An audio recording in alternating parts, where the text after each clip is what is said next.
Hello and friends, welcome to बनाव prime. पिछले episode में हमने लियू बाई काबिलियत को देखा कि किस तरीके से उसने डोमाओ को अपने से डरा दिया है। और अब इसके बाद में सेकंड ब्रदर का नंबर है। हम ट्रेनिंग ग्राउंड का सीन देखते हैं जब वो आराम से बैठा होता है, बाकी लोग ट्रेनिंग कर रहे होते हैं। तभी चेगलिस के पास में आता है और उससे कहता है, तुम अक्सर ही ट्रेनिंग करते रहते हो, लेकिन तुम्हारे ब्रदर्स वो बिल्कुल भी ट्रेनिंग के अंदर बिल्कुल पार्टिसिपेट नहीं करते हैं। वो कभी भी खुद ताकतवर बनाना नहीं चाहते। ऐसा क्यों? यून कहता है वो इसलिए क्योंकि उनको ऐसा लगता है जो मार्शल आर्ट होता है वो 1v1 होता है, और अगर मैं मार्शल आर्ट सीख रहा हूँ तो उन्हें सीखने की जरूरत नहीं है, मैं उनको हर तरीके से डिफेंड कर लूंगा। इसलिए वो बाकी चीजों की ओर फोकस करते हैं। इसी के साथ ही जयली का मुंह बन जाता है। सोचे लगता है क्या शानदार जवाब है, अगर एक बंदे से ज्यादा अटैक करने के लिए आ गए तब ये क्या करेंगे। फिर वो इससे आगे पूछता है, वैसे तुमने अपनी ट्रेनिंग कहाँ तक की है, तुम्हारा सेल्फ डिफेंस कितना अच्छा है। गियन बोलता है कुछ खास नहीं है, क्योंकि मेरे को सिखाने वाला कोई भी नहीं। इसी से मैं चैंगली अपने पास से इस बुक को निकालता है। आगे बढ़ाते बोलने लगता है, ये बुक काफी शानदार हो सकती है। ये वही बुक है जो कि चेंगली को पिछले एपिसोड के एंड में मिली थी। गियन से पढ़ने लगता है, बुक काफी शानदार होती है, उसे इसके अंदर इंटरेस्ट भी आ रहा है। वो कहने लगता है, जब कोई सोल्जर अपने पाँव पे खड़ा हुआ हो उस टाइम पर इस तरह के स्किल्स को यूज कर सकता है। इसके अंदर काफी सारी शानदार स्किल्स लिखी हुई है।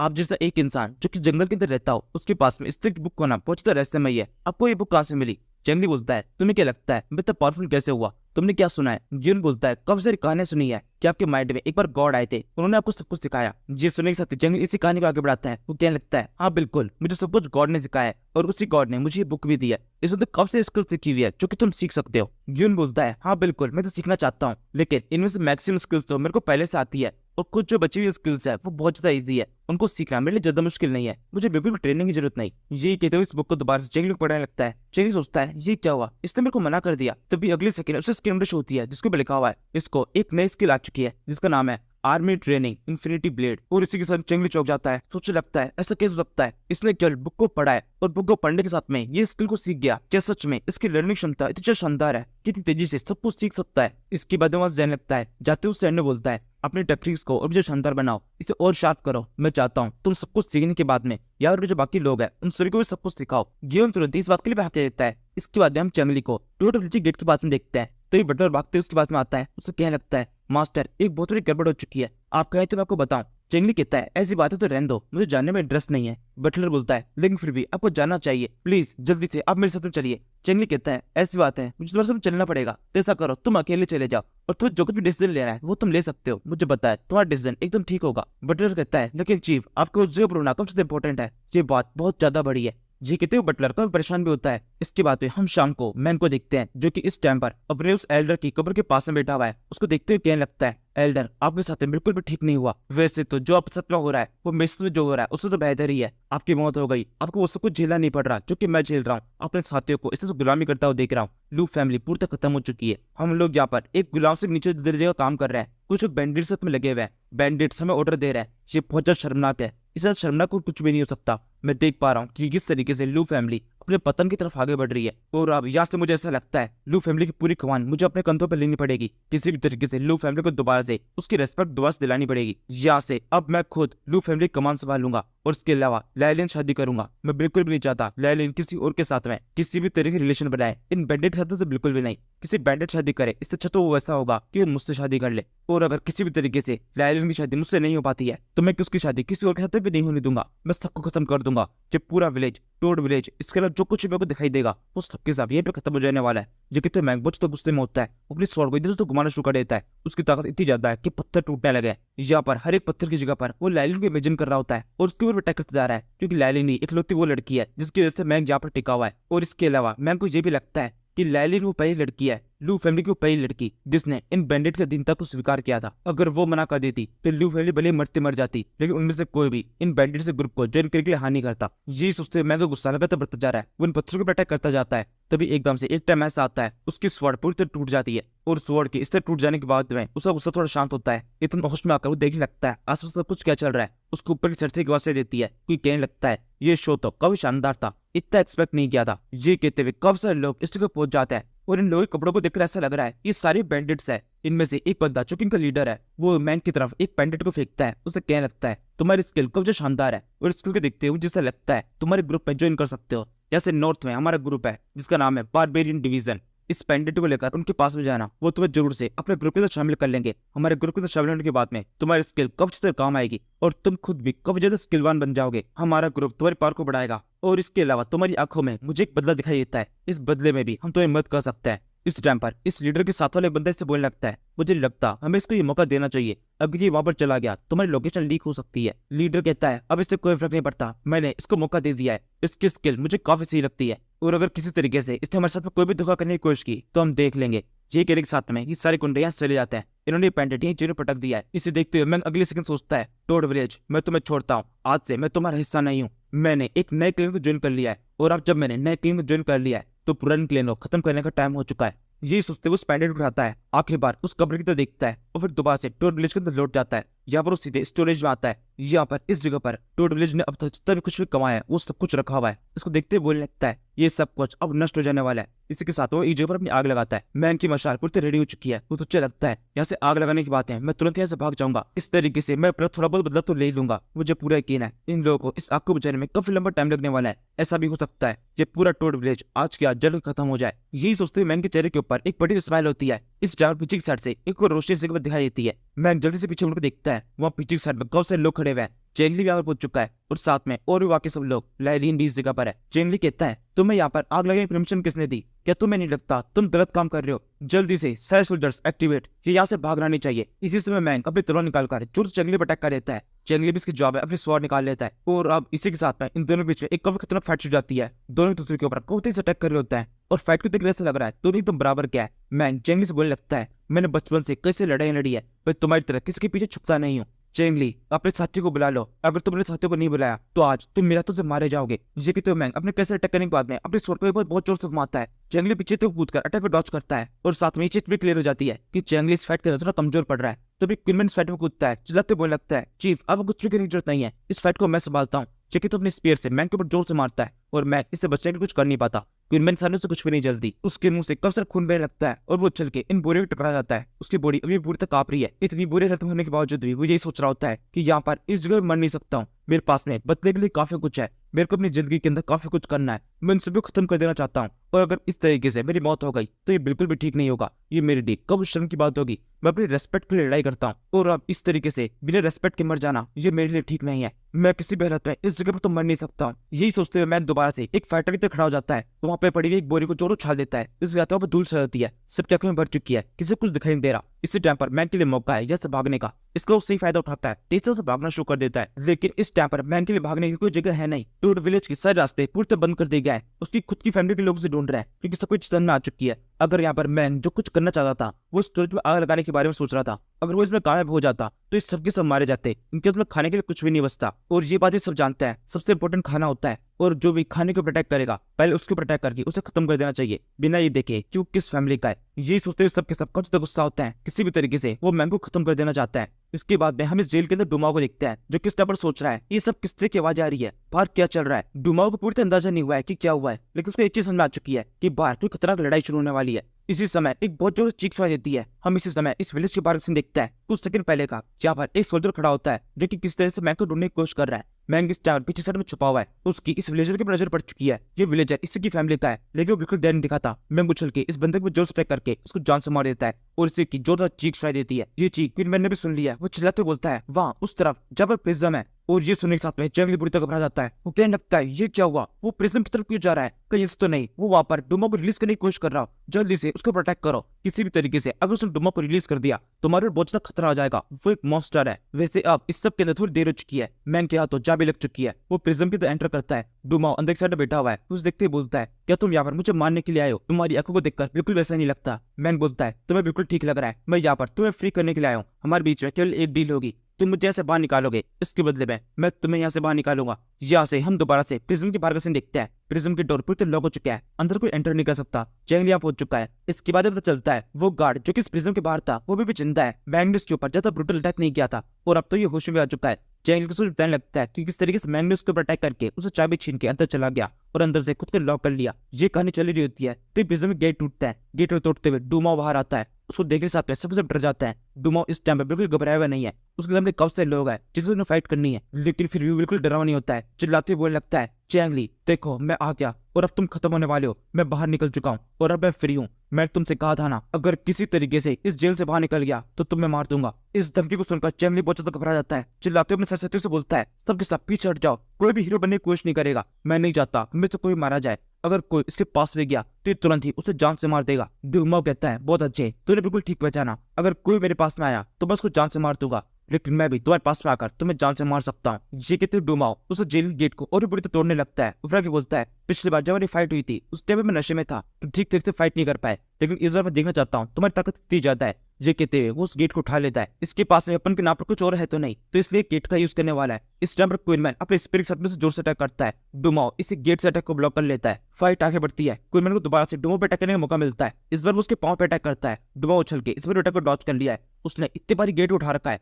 और इस गेट को लेकर वो काफी ऊंची जंप लगा लेता है और फिर इस गेट से जोर से क्वीनमैन के ऊपर अटैक करता है। क्वीनमैन साइड में करेक्टर को डॉच कर लेता है। इसी से हम देखते हैं चेंग ली ने इन्हें कुछ सेकंड के अंदर अपने काउंसिल आर्चर्स को यहाँ पे रेडी कर लिया है। वो चिल्लाते हुए डूमाओ से बोलता है डूमाओ वहीं पे रुक जाओ वरना अभी तुम्हारी बॉडी के अंदर कई सारे छेद कर दिए जाएंगे। क्वीनमैन जल्दी से पीछे हटो, आर्चर्स तैयार, अटैक। चेंगली की तकनीक के साथ में जितने भी आर्चर्स होते हैं वो सब के सब अपने एरोस को फायर करना शुरू करते हैं। डूमाओ ने अपने पास जो गेट था अब उसको एक शील्ड की तरह ले लिया है। सारे एरो केवल उसके ऊपर टकरा कर रह जाता है। डूमाओ बच जाता है, लेकिन ये टेक्निक केवल कुछ सेकंड के लिए काम करती है। एरो चारों तरफ से आ रहे हैं और ये शील्ड पूरी तरह से बचा नहीं सकती। कुछ तीर सीधे आकर उसके मुंह पर टकराने लगता है, मुंह के ऊपर कट लगने लगा है। इसी के साथ में डूमाओ को इसके साथ जाता है। यहाँ पर इस तरीके से इतने सारे लोगों से एक साथ में लड़ना एकदम बेवकूफी होगी, उसे से पीछे हटना पड़ेगा। वो मैंग से कहता है पीछे हटते रहो। इसी समय अचानक से मैंग को कुछ होता है, उसका काफी सारा खून बह चुका है। इस चीज से वहीं पे बेहोश जाता है। डूमाओ उसे संभालता है और पीछे तरफ हटना शुरू कर देता है। चेंगली की सारी सिपाही थे जिसको पीछा कर रहे हैं, लेकिन चेंगली ने को ये भी ऑर्डर दे रखा है उससे ज्यादा पास में जाने की कोशिश मत करना, एकदम सही मौका देखकर ही उस पर अटैक करना और साथ में किसी भी तरीके से उसे माउंटेन से बाहर निकलने से रोकना है। लेकिन डूमाओ के सामने इससे कुछ काम नहीं करता। वो किस तरह किस तरीके से टोट ब्लेड से बाहर निकलने में कामयाब हो जाता है। उसके पांव के अंदर एक तीर लग चुका है, लेकिन फिर भी वो किस तरह से आगे बढ़ता जा रहा है। उसने मैंग को बिठा रखा है लेकिन अपनी शील्ड छोड़ दी है। अभी भी वो माउंटेन पर ही है। रात का समय है, वो माउंटेन पे आगे बढ़ता जा रहा है। आगे की तरफ एक क्लिफ का एरिया है। इनके पास में आगे बढ़ने के लिए कोई भी जगह नहीं है। इस टाइम तक मैंग को भी हो चुका होता है। चेंगली इसके ठीक पीछे है। वो इनसे बोलने लगता है डूमाओ तुम्हारे पास कोई रास्ता नहीं है, तुम यहाँ से भाग नहीं सकते हो। अब तुम्हारे पास केवल एक ही रास्ता है, हमें ज्वाइन कर लो। अगर तुम हमें ज्वाइन कर लोगे तुम्हें वो सब कुछ मिलेगा जो कि तुम चाहते हो। खाने के लिए काफी कुछ, मीट, शराब, जो कुछ भी तुम चाहिए वो सब कुछ हम तुम्हें देंगे, लेकिन बस इसके बदले में तुम्हें ज्वाइन करना पड़ेगा और हमारे साथ में लॉयल रहना पड़ेगा। डूमाओ कहता है चेंगली तुम्हारी ये टेक्निक मुझ पर काम नहीं करेगी। तुम्हें क्या लगता है मैं कोई जानवर हूँ तो खाने की जैसे तुम्हारे चिंता को स्वीकार कर लूंगा? ऐसा बिल्कुल भी होने वाला नहीं है। जब तक मैं जिंदा हूँ तब तुमसे लड़ता रहूंगा और जब मर जाऊंगा तब भूत बनने के बाद भी तुमसे लड़ता रहूंगा। मेरी आत्मा भी तुमसे फाइट करेगी। और अब ये सुनने के साथ में चेंगली अपना सर पकड़ लेता है। वो समझ जाता है ये बंदा बहुत जिद्दी है और इससे बातों में किसी तरह जीता नहीं जा सकता। ये बंदा नहीं मानेगा। वो चिल्लाते हुए बोलता है लियू भाई अब तुम ही सामने आओ, तुम भी इससे बात करो और इसे कन्विंस करने की कोशिश करो। हमारी बातों को ये बिल्कुल सुन ही नहीं रहा है।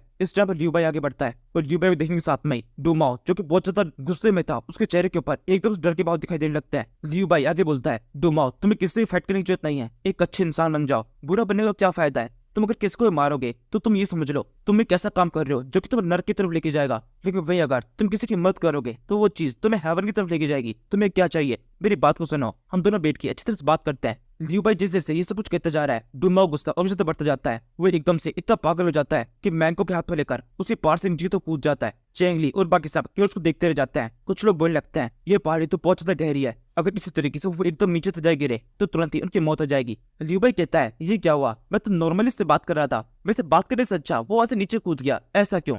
चेंगली बोलता है क्योंकि तुम्हारी बातों के अंदर जहर है और वो जहर बहुत ज्यादा खतरनाक है, इससे अच्छा वो नीचे कूद गया। वैसे वो काफी ताकतवर है, एक फाइटर है, अगर यहाँ से गिरने के बाद अगर बच जाता है तो ये मुझे ज्यादा आश्चर्य नहीं होगा। क्वीनमैन बोलता है कैसा रहेगा मैं खुद जाकर नीचे के चेक करूं कि वो जिंदा है या मर गया, एक स्वॉर्ड को अपने साथ में ले जाऊंगा। चेंगली कहता है नहीं ऐसा कुछ भी करने की जरूरत नहीं है, अगर वैसे भागना चाहता है तो उसे भागने दो, अगर मर जाएगा तो भी बढ़िया है, अगर जिंदा रहता है तो भी बढ़िया है, हमें कोई फर्क नहीं पड़ता। और मुझे इस बात पर पूरा यकीन है अगर वो जिंदा बच जाएगा तो जरूर से उससे हमारी मुलाकात दोबारा से होने वाली है। वो कभी न कभी हमसे दोबारा मिलेगा, इस दुनिया के अंदर हम दोनों की टक्कर जरूर से होगी। चेंगली के इतना कहने के साथ में जितने भी लोग इस जगह पर होते हैं वो सब किसी चले आते हैं। चेंगली अकेला एंड तक इस जगह पर रुकता है। इस समय स्नोफॉल शुरू हो जाती है। इस देखकर चेंगली बोलता है इस साल की ये पहली स्नोफॉल है, लेकिन कुछ ज्यादा जल्दी आ गई। इस स्नोफॉल का मतलब है सर्दियां अब अच्छी तरह शुरू हो चुकी है। यहाँ से अगले दिन हम टोर विलेज देखते हैं। जितने भी लोग विलेज के अंदर रहते हैं वो सभी तरफ भगदड़ मचा रखे हैं क्योंकि यहाँ पर काफी ज्यादा स्नोफॉल हुई है। घरों के ऊपर स्नोफॉल जम चुकी है और घर इतने मजबूत नहीं है, उनमें से आवाज आने लगी है। लोग चिल्ला रहे हैं अपने घरों के ऊपर से बर्फ हटाओ इससे पहले घर ढह जाए। इसी तरह की चहल पहल पूरे विलेज के अंदर दिखाई दे रही है। अब तो विलेज के अंदर काफी सारे लोग रहने लगे हैं। चेंगली देख देख के खुश हो रहा होता है। वो खुश होते हुए लाइलिन से बोलता है देखो कितना शानदार मौसम है, सर्दियां शुरू हो चुकी है,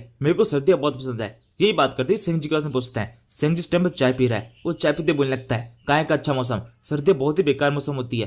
चंगली बोलता है कारण बताओ। इसके बाद में सेंग जी कैसे कारण करने लगता है। वो कहता है सबसे पहली चीज हम यहाँ पर फसल नहीं उगा सकते, हम जितनी फसल अब तक उगाई है वो सही से नष्ट हो जाएगी, जब तक गर्मी आएगी तब तक उसका नामो निशान भी नहीं बचेगा। इसके बाद में सेकंड रीजन पूरे रास्ते के अंदर बर्फ जम चुकी है, तो इसका मतलब आज यहाँ पर आसपास में कोई भी नहीं गुजरने वाला। आज तो क्या पूरी सर्दी में आसपास में कोई भी नहीं गुजरने वाला, यानी कि हम किसी को लूट नहीं सकते। सर्दियों के मौसम में माउंटेन के रास्ते बहुत ज्यादा मुश्किल हो जाते हैं, कोई भी यहाँ पर आता नहीं है।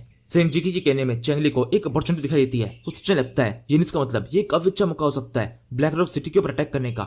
हम ब्लैक रॉक सिटी पर अटैक करके उनसे काफी कुछ लूट सकते हैं और वो हम पर अटैक करने के लिए आ नहीं पाएंगे। यही सोचकर लाइलिन से कहता है लाइलिन जाओ क्वीन मैन को बुला के लाओ, मुझे उससे एक बहुत इंपॉर्टेंट बात करनी है, एक अनाउंसमेंट करने का टाइम हो चुका है। चेंगली के इतना कहने के साथ में एक और मिशन शुरू हो जाता है। अपने खास लोगों को लेकर ये तेजी से ब्लैक रॉक सिटी की तरफ निकल पड़ता है। और यहाँ पर इस समय देखने से ऐसा लगता है चेंगली के साथ में लगभग 6 लोग हैं, सभी मेन लोग उसने साथ में ले लिए। ऐसे आगे बढ़ते हुए जब ब्लैक रॉक सिटी के रास्ते में होता है तब तो चलता है ये बंदा जो कि शराब बनाने में एक्सपर्ट है, इसको पोएट्री की काफी अच्छी नॉलेज है, तो इन दोनों के बीच में काफी अच्छी बनती है। तभी उसे एक स्क्रीन डच होती है जिसके ऊपर लिखा है तुम्हें एक और नया टास्क मिला है, इस टास्क में तुम्हें 10 फैमिली से लूटना पड़ेगा जो कि बहुत ज्यादा अमीर हो। अब तक तुम 2 फैमिली लूट चुके हो, 8 अभी बाकी है। ब्लैक रॉक सिटी के अंदर भी एक बहुत अमीर फैमिली है जो कि बहुत ज्यादा घटिया है, अगर तुम उस फैमिली को लूट लोगे तो तुम्हारा मिशन कंप्लीट होगा और साथ में उनको सबक भी मिलेगा। ये सुनकर चेंगली सोचने लगता है इसका मतलब हुआंग फैमिली में जो हमने अटैक करके वहां के 2 बंदे लाइलिन और मैंग को उठाकर अपने साथ में ले गए थे उसको भी शामिल किया गया है। एक तरह से देखा जाए तो ये दोनों हुआंग फैमिली की संपत्ति थे, तो एक तरीके से हमने उनको लूटा था। इस तरीके से देखा जाए तो इन मिशन को कंप्लीट करना ज्यादा मुश्किल नहीं होगा, हम 10 फैमिली को बड़ी से लूट लेंगे।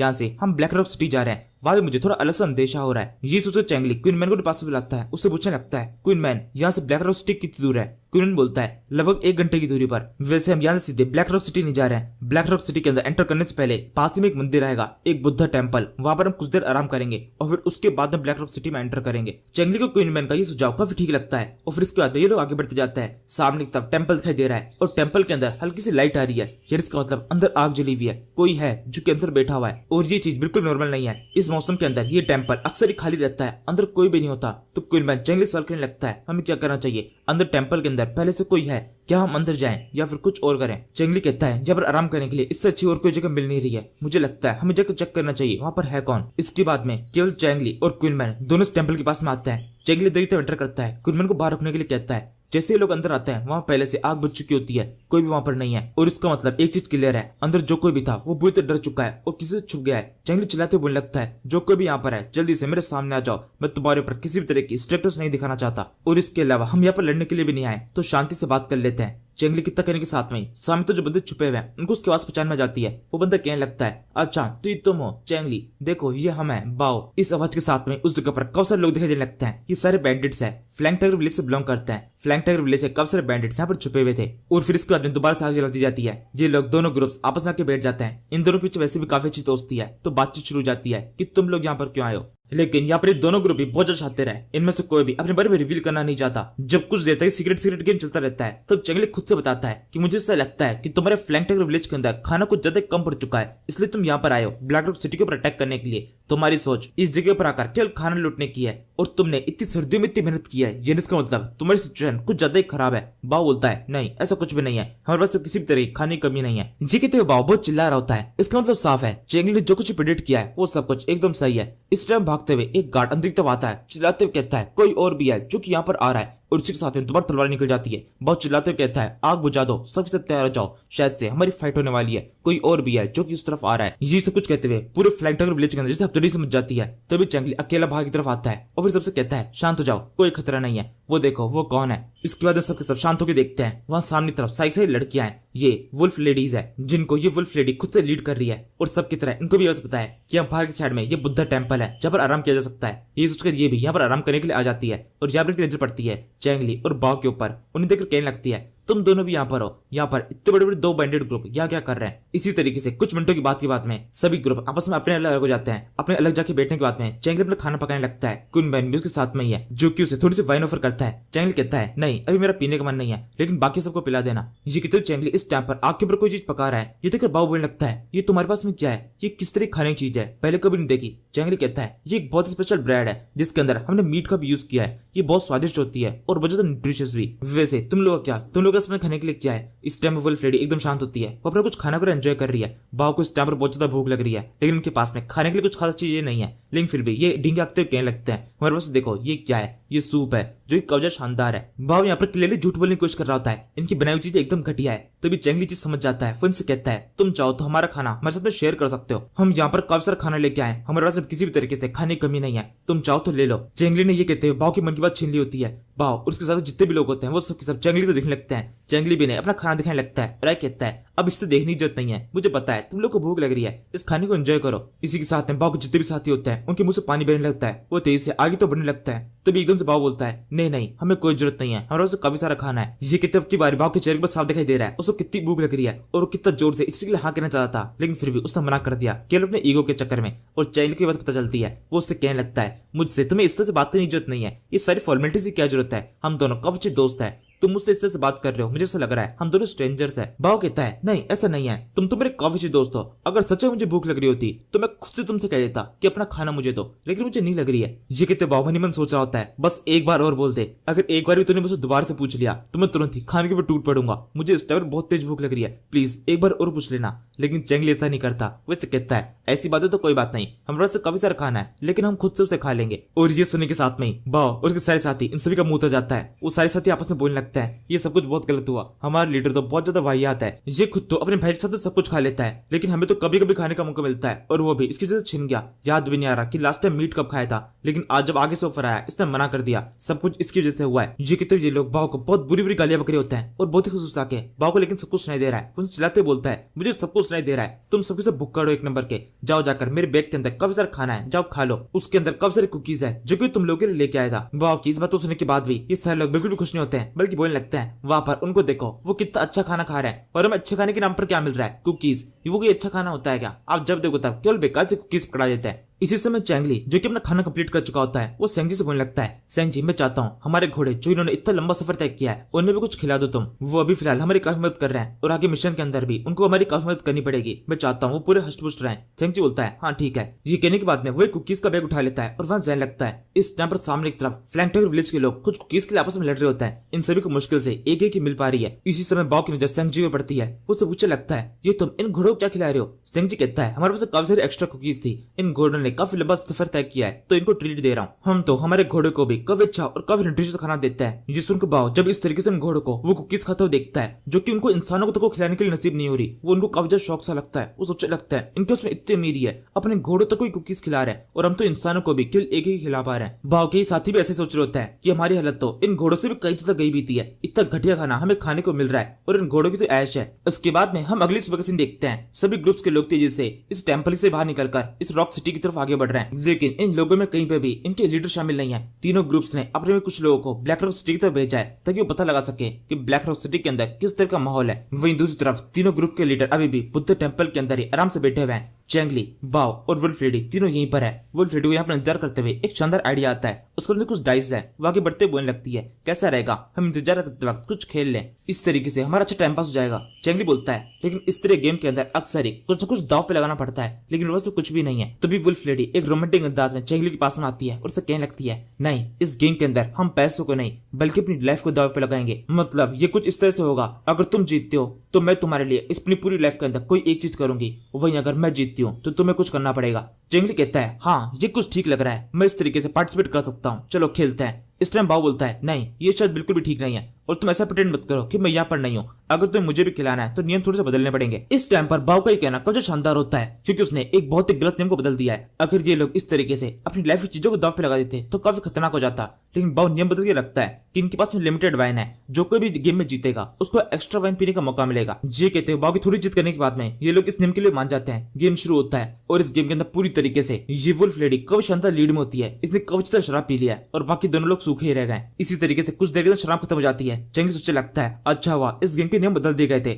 अगर गेम के नियम वही होते तो मैं बर्बाद हो जाता। और फिर कुछ और देर तक ऐसे खेलने के बाद में शाम हो जाती है। शाम को फाइनली ये सारे लोग जो कि ब्लैक रॉक सिटी की तरफ गए थे वो वापस लौटते हैं। सेंगजी इस टाइम बहुत ज्यादा खुश होता है, चेंगली से पूछता है सब कुछ कैसा रहा। सेंगजी कहता है बहुत शानदार, पूरी ब्लैक रॉक सिटी में घूम घूम के हमने एक शानदार नक्शा बनाया है जिसे आप देख सकते हैं सब कुछ कहाँ पर है। चेंगली उस मैप को देखने लगता है, ये मैप काफी शानदार है, वो कहने लगता है ये तो काफी शानदार मैप है, काफी अच्छी तरीके से और पूरी डिटेल के साथ में सब कुछ लिखा हुआ है। सेंगजी मुझे पता नहीं था तुम ये भी कर सकते हो। सेंगजी कहता है नहीं मैं ये नहीं कर सकता, ये मेरे बस का नहीं है, मैंने ये नहीं किया। चेंगली कहता है अच्छा ऐसी बात है तो क्वीन मैन या फिर तुमने क्या ये तुमने किया है। ये कहते चेंगली अपने दोनों मेन फैक्ट्री तो इशारा कर रहा होता है, लेकिन ये काम इन्होंने भी नहीं किया है। वो बोलने लगता है हमने तो आज तक पेन को अपने हाथ में पकड़ा तक नहीं है, हमारे हाथ कांपने लगते हैं, हम ये काम कैसे कर सकते हैं। चेंगली कहता है फिर ये किया किसने, इतना काबिल कौन है हमारे ग्रुप के अंदर। इसी टाइम पर ये बंदा जो कि वाइन ब्रांडो एक्सपर्ट है जैंग, ये आगे बढ़ते बोलता है ये काम मैंने किया है। असल में मैं जब अपने पेरेंट्स के साथ में था तब उन्होंने मुझे थोड़ी बहुत पढ़ाई कराई थी, उसी का यूज करके मैंने ये सब कुछ बनाया है। ये कहते जैंग को बहुत शर्म से आ रही होती है।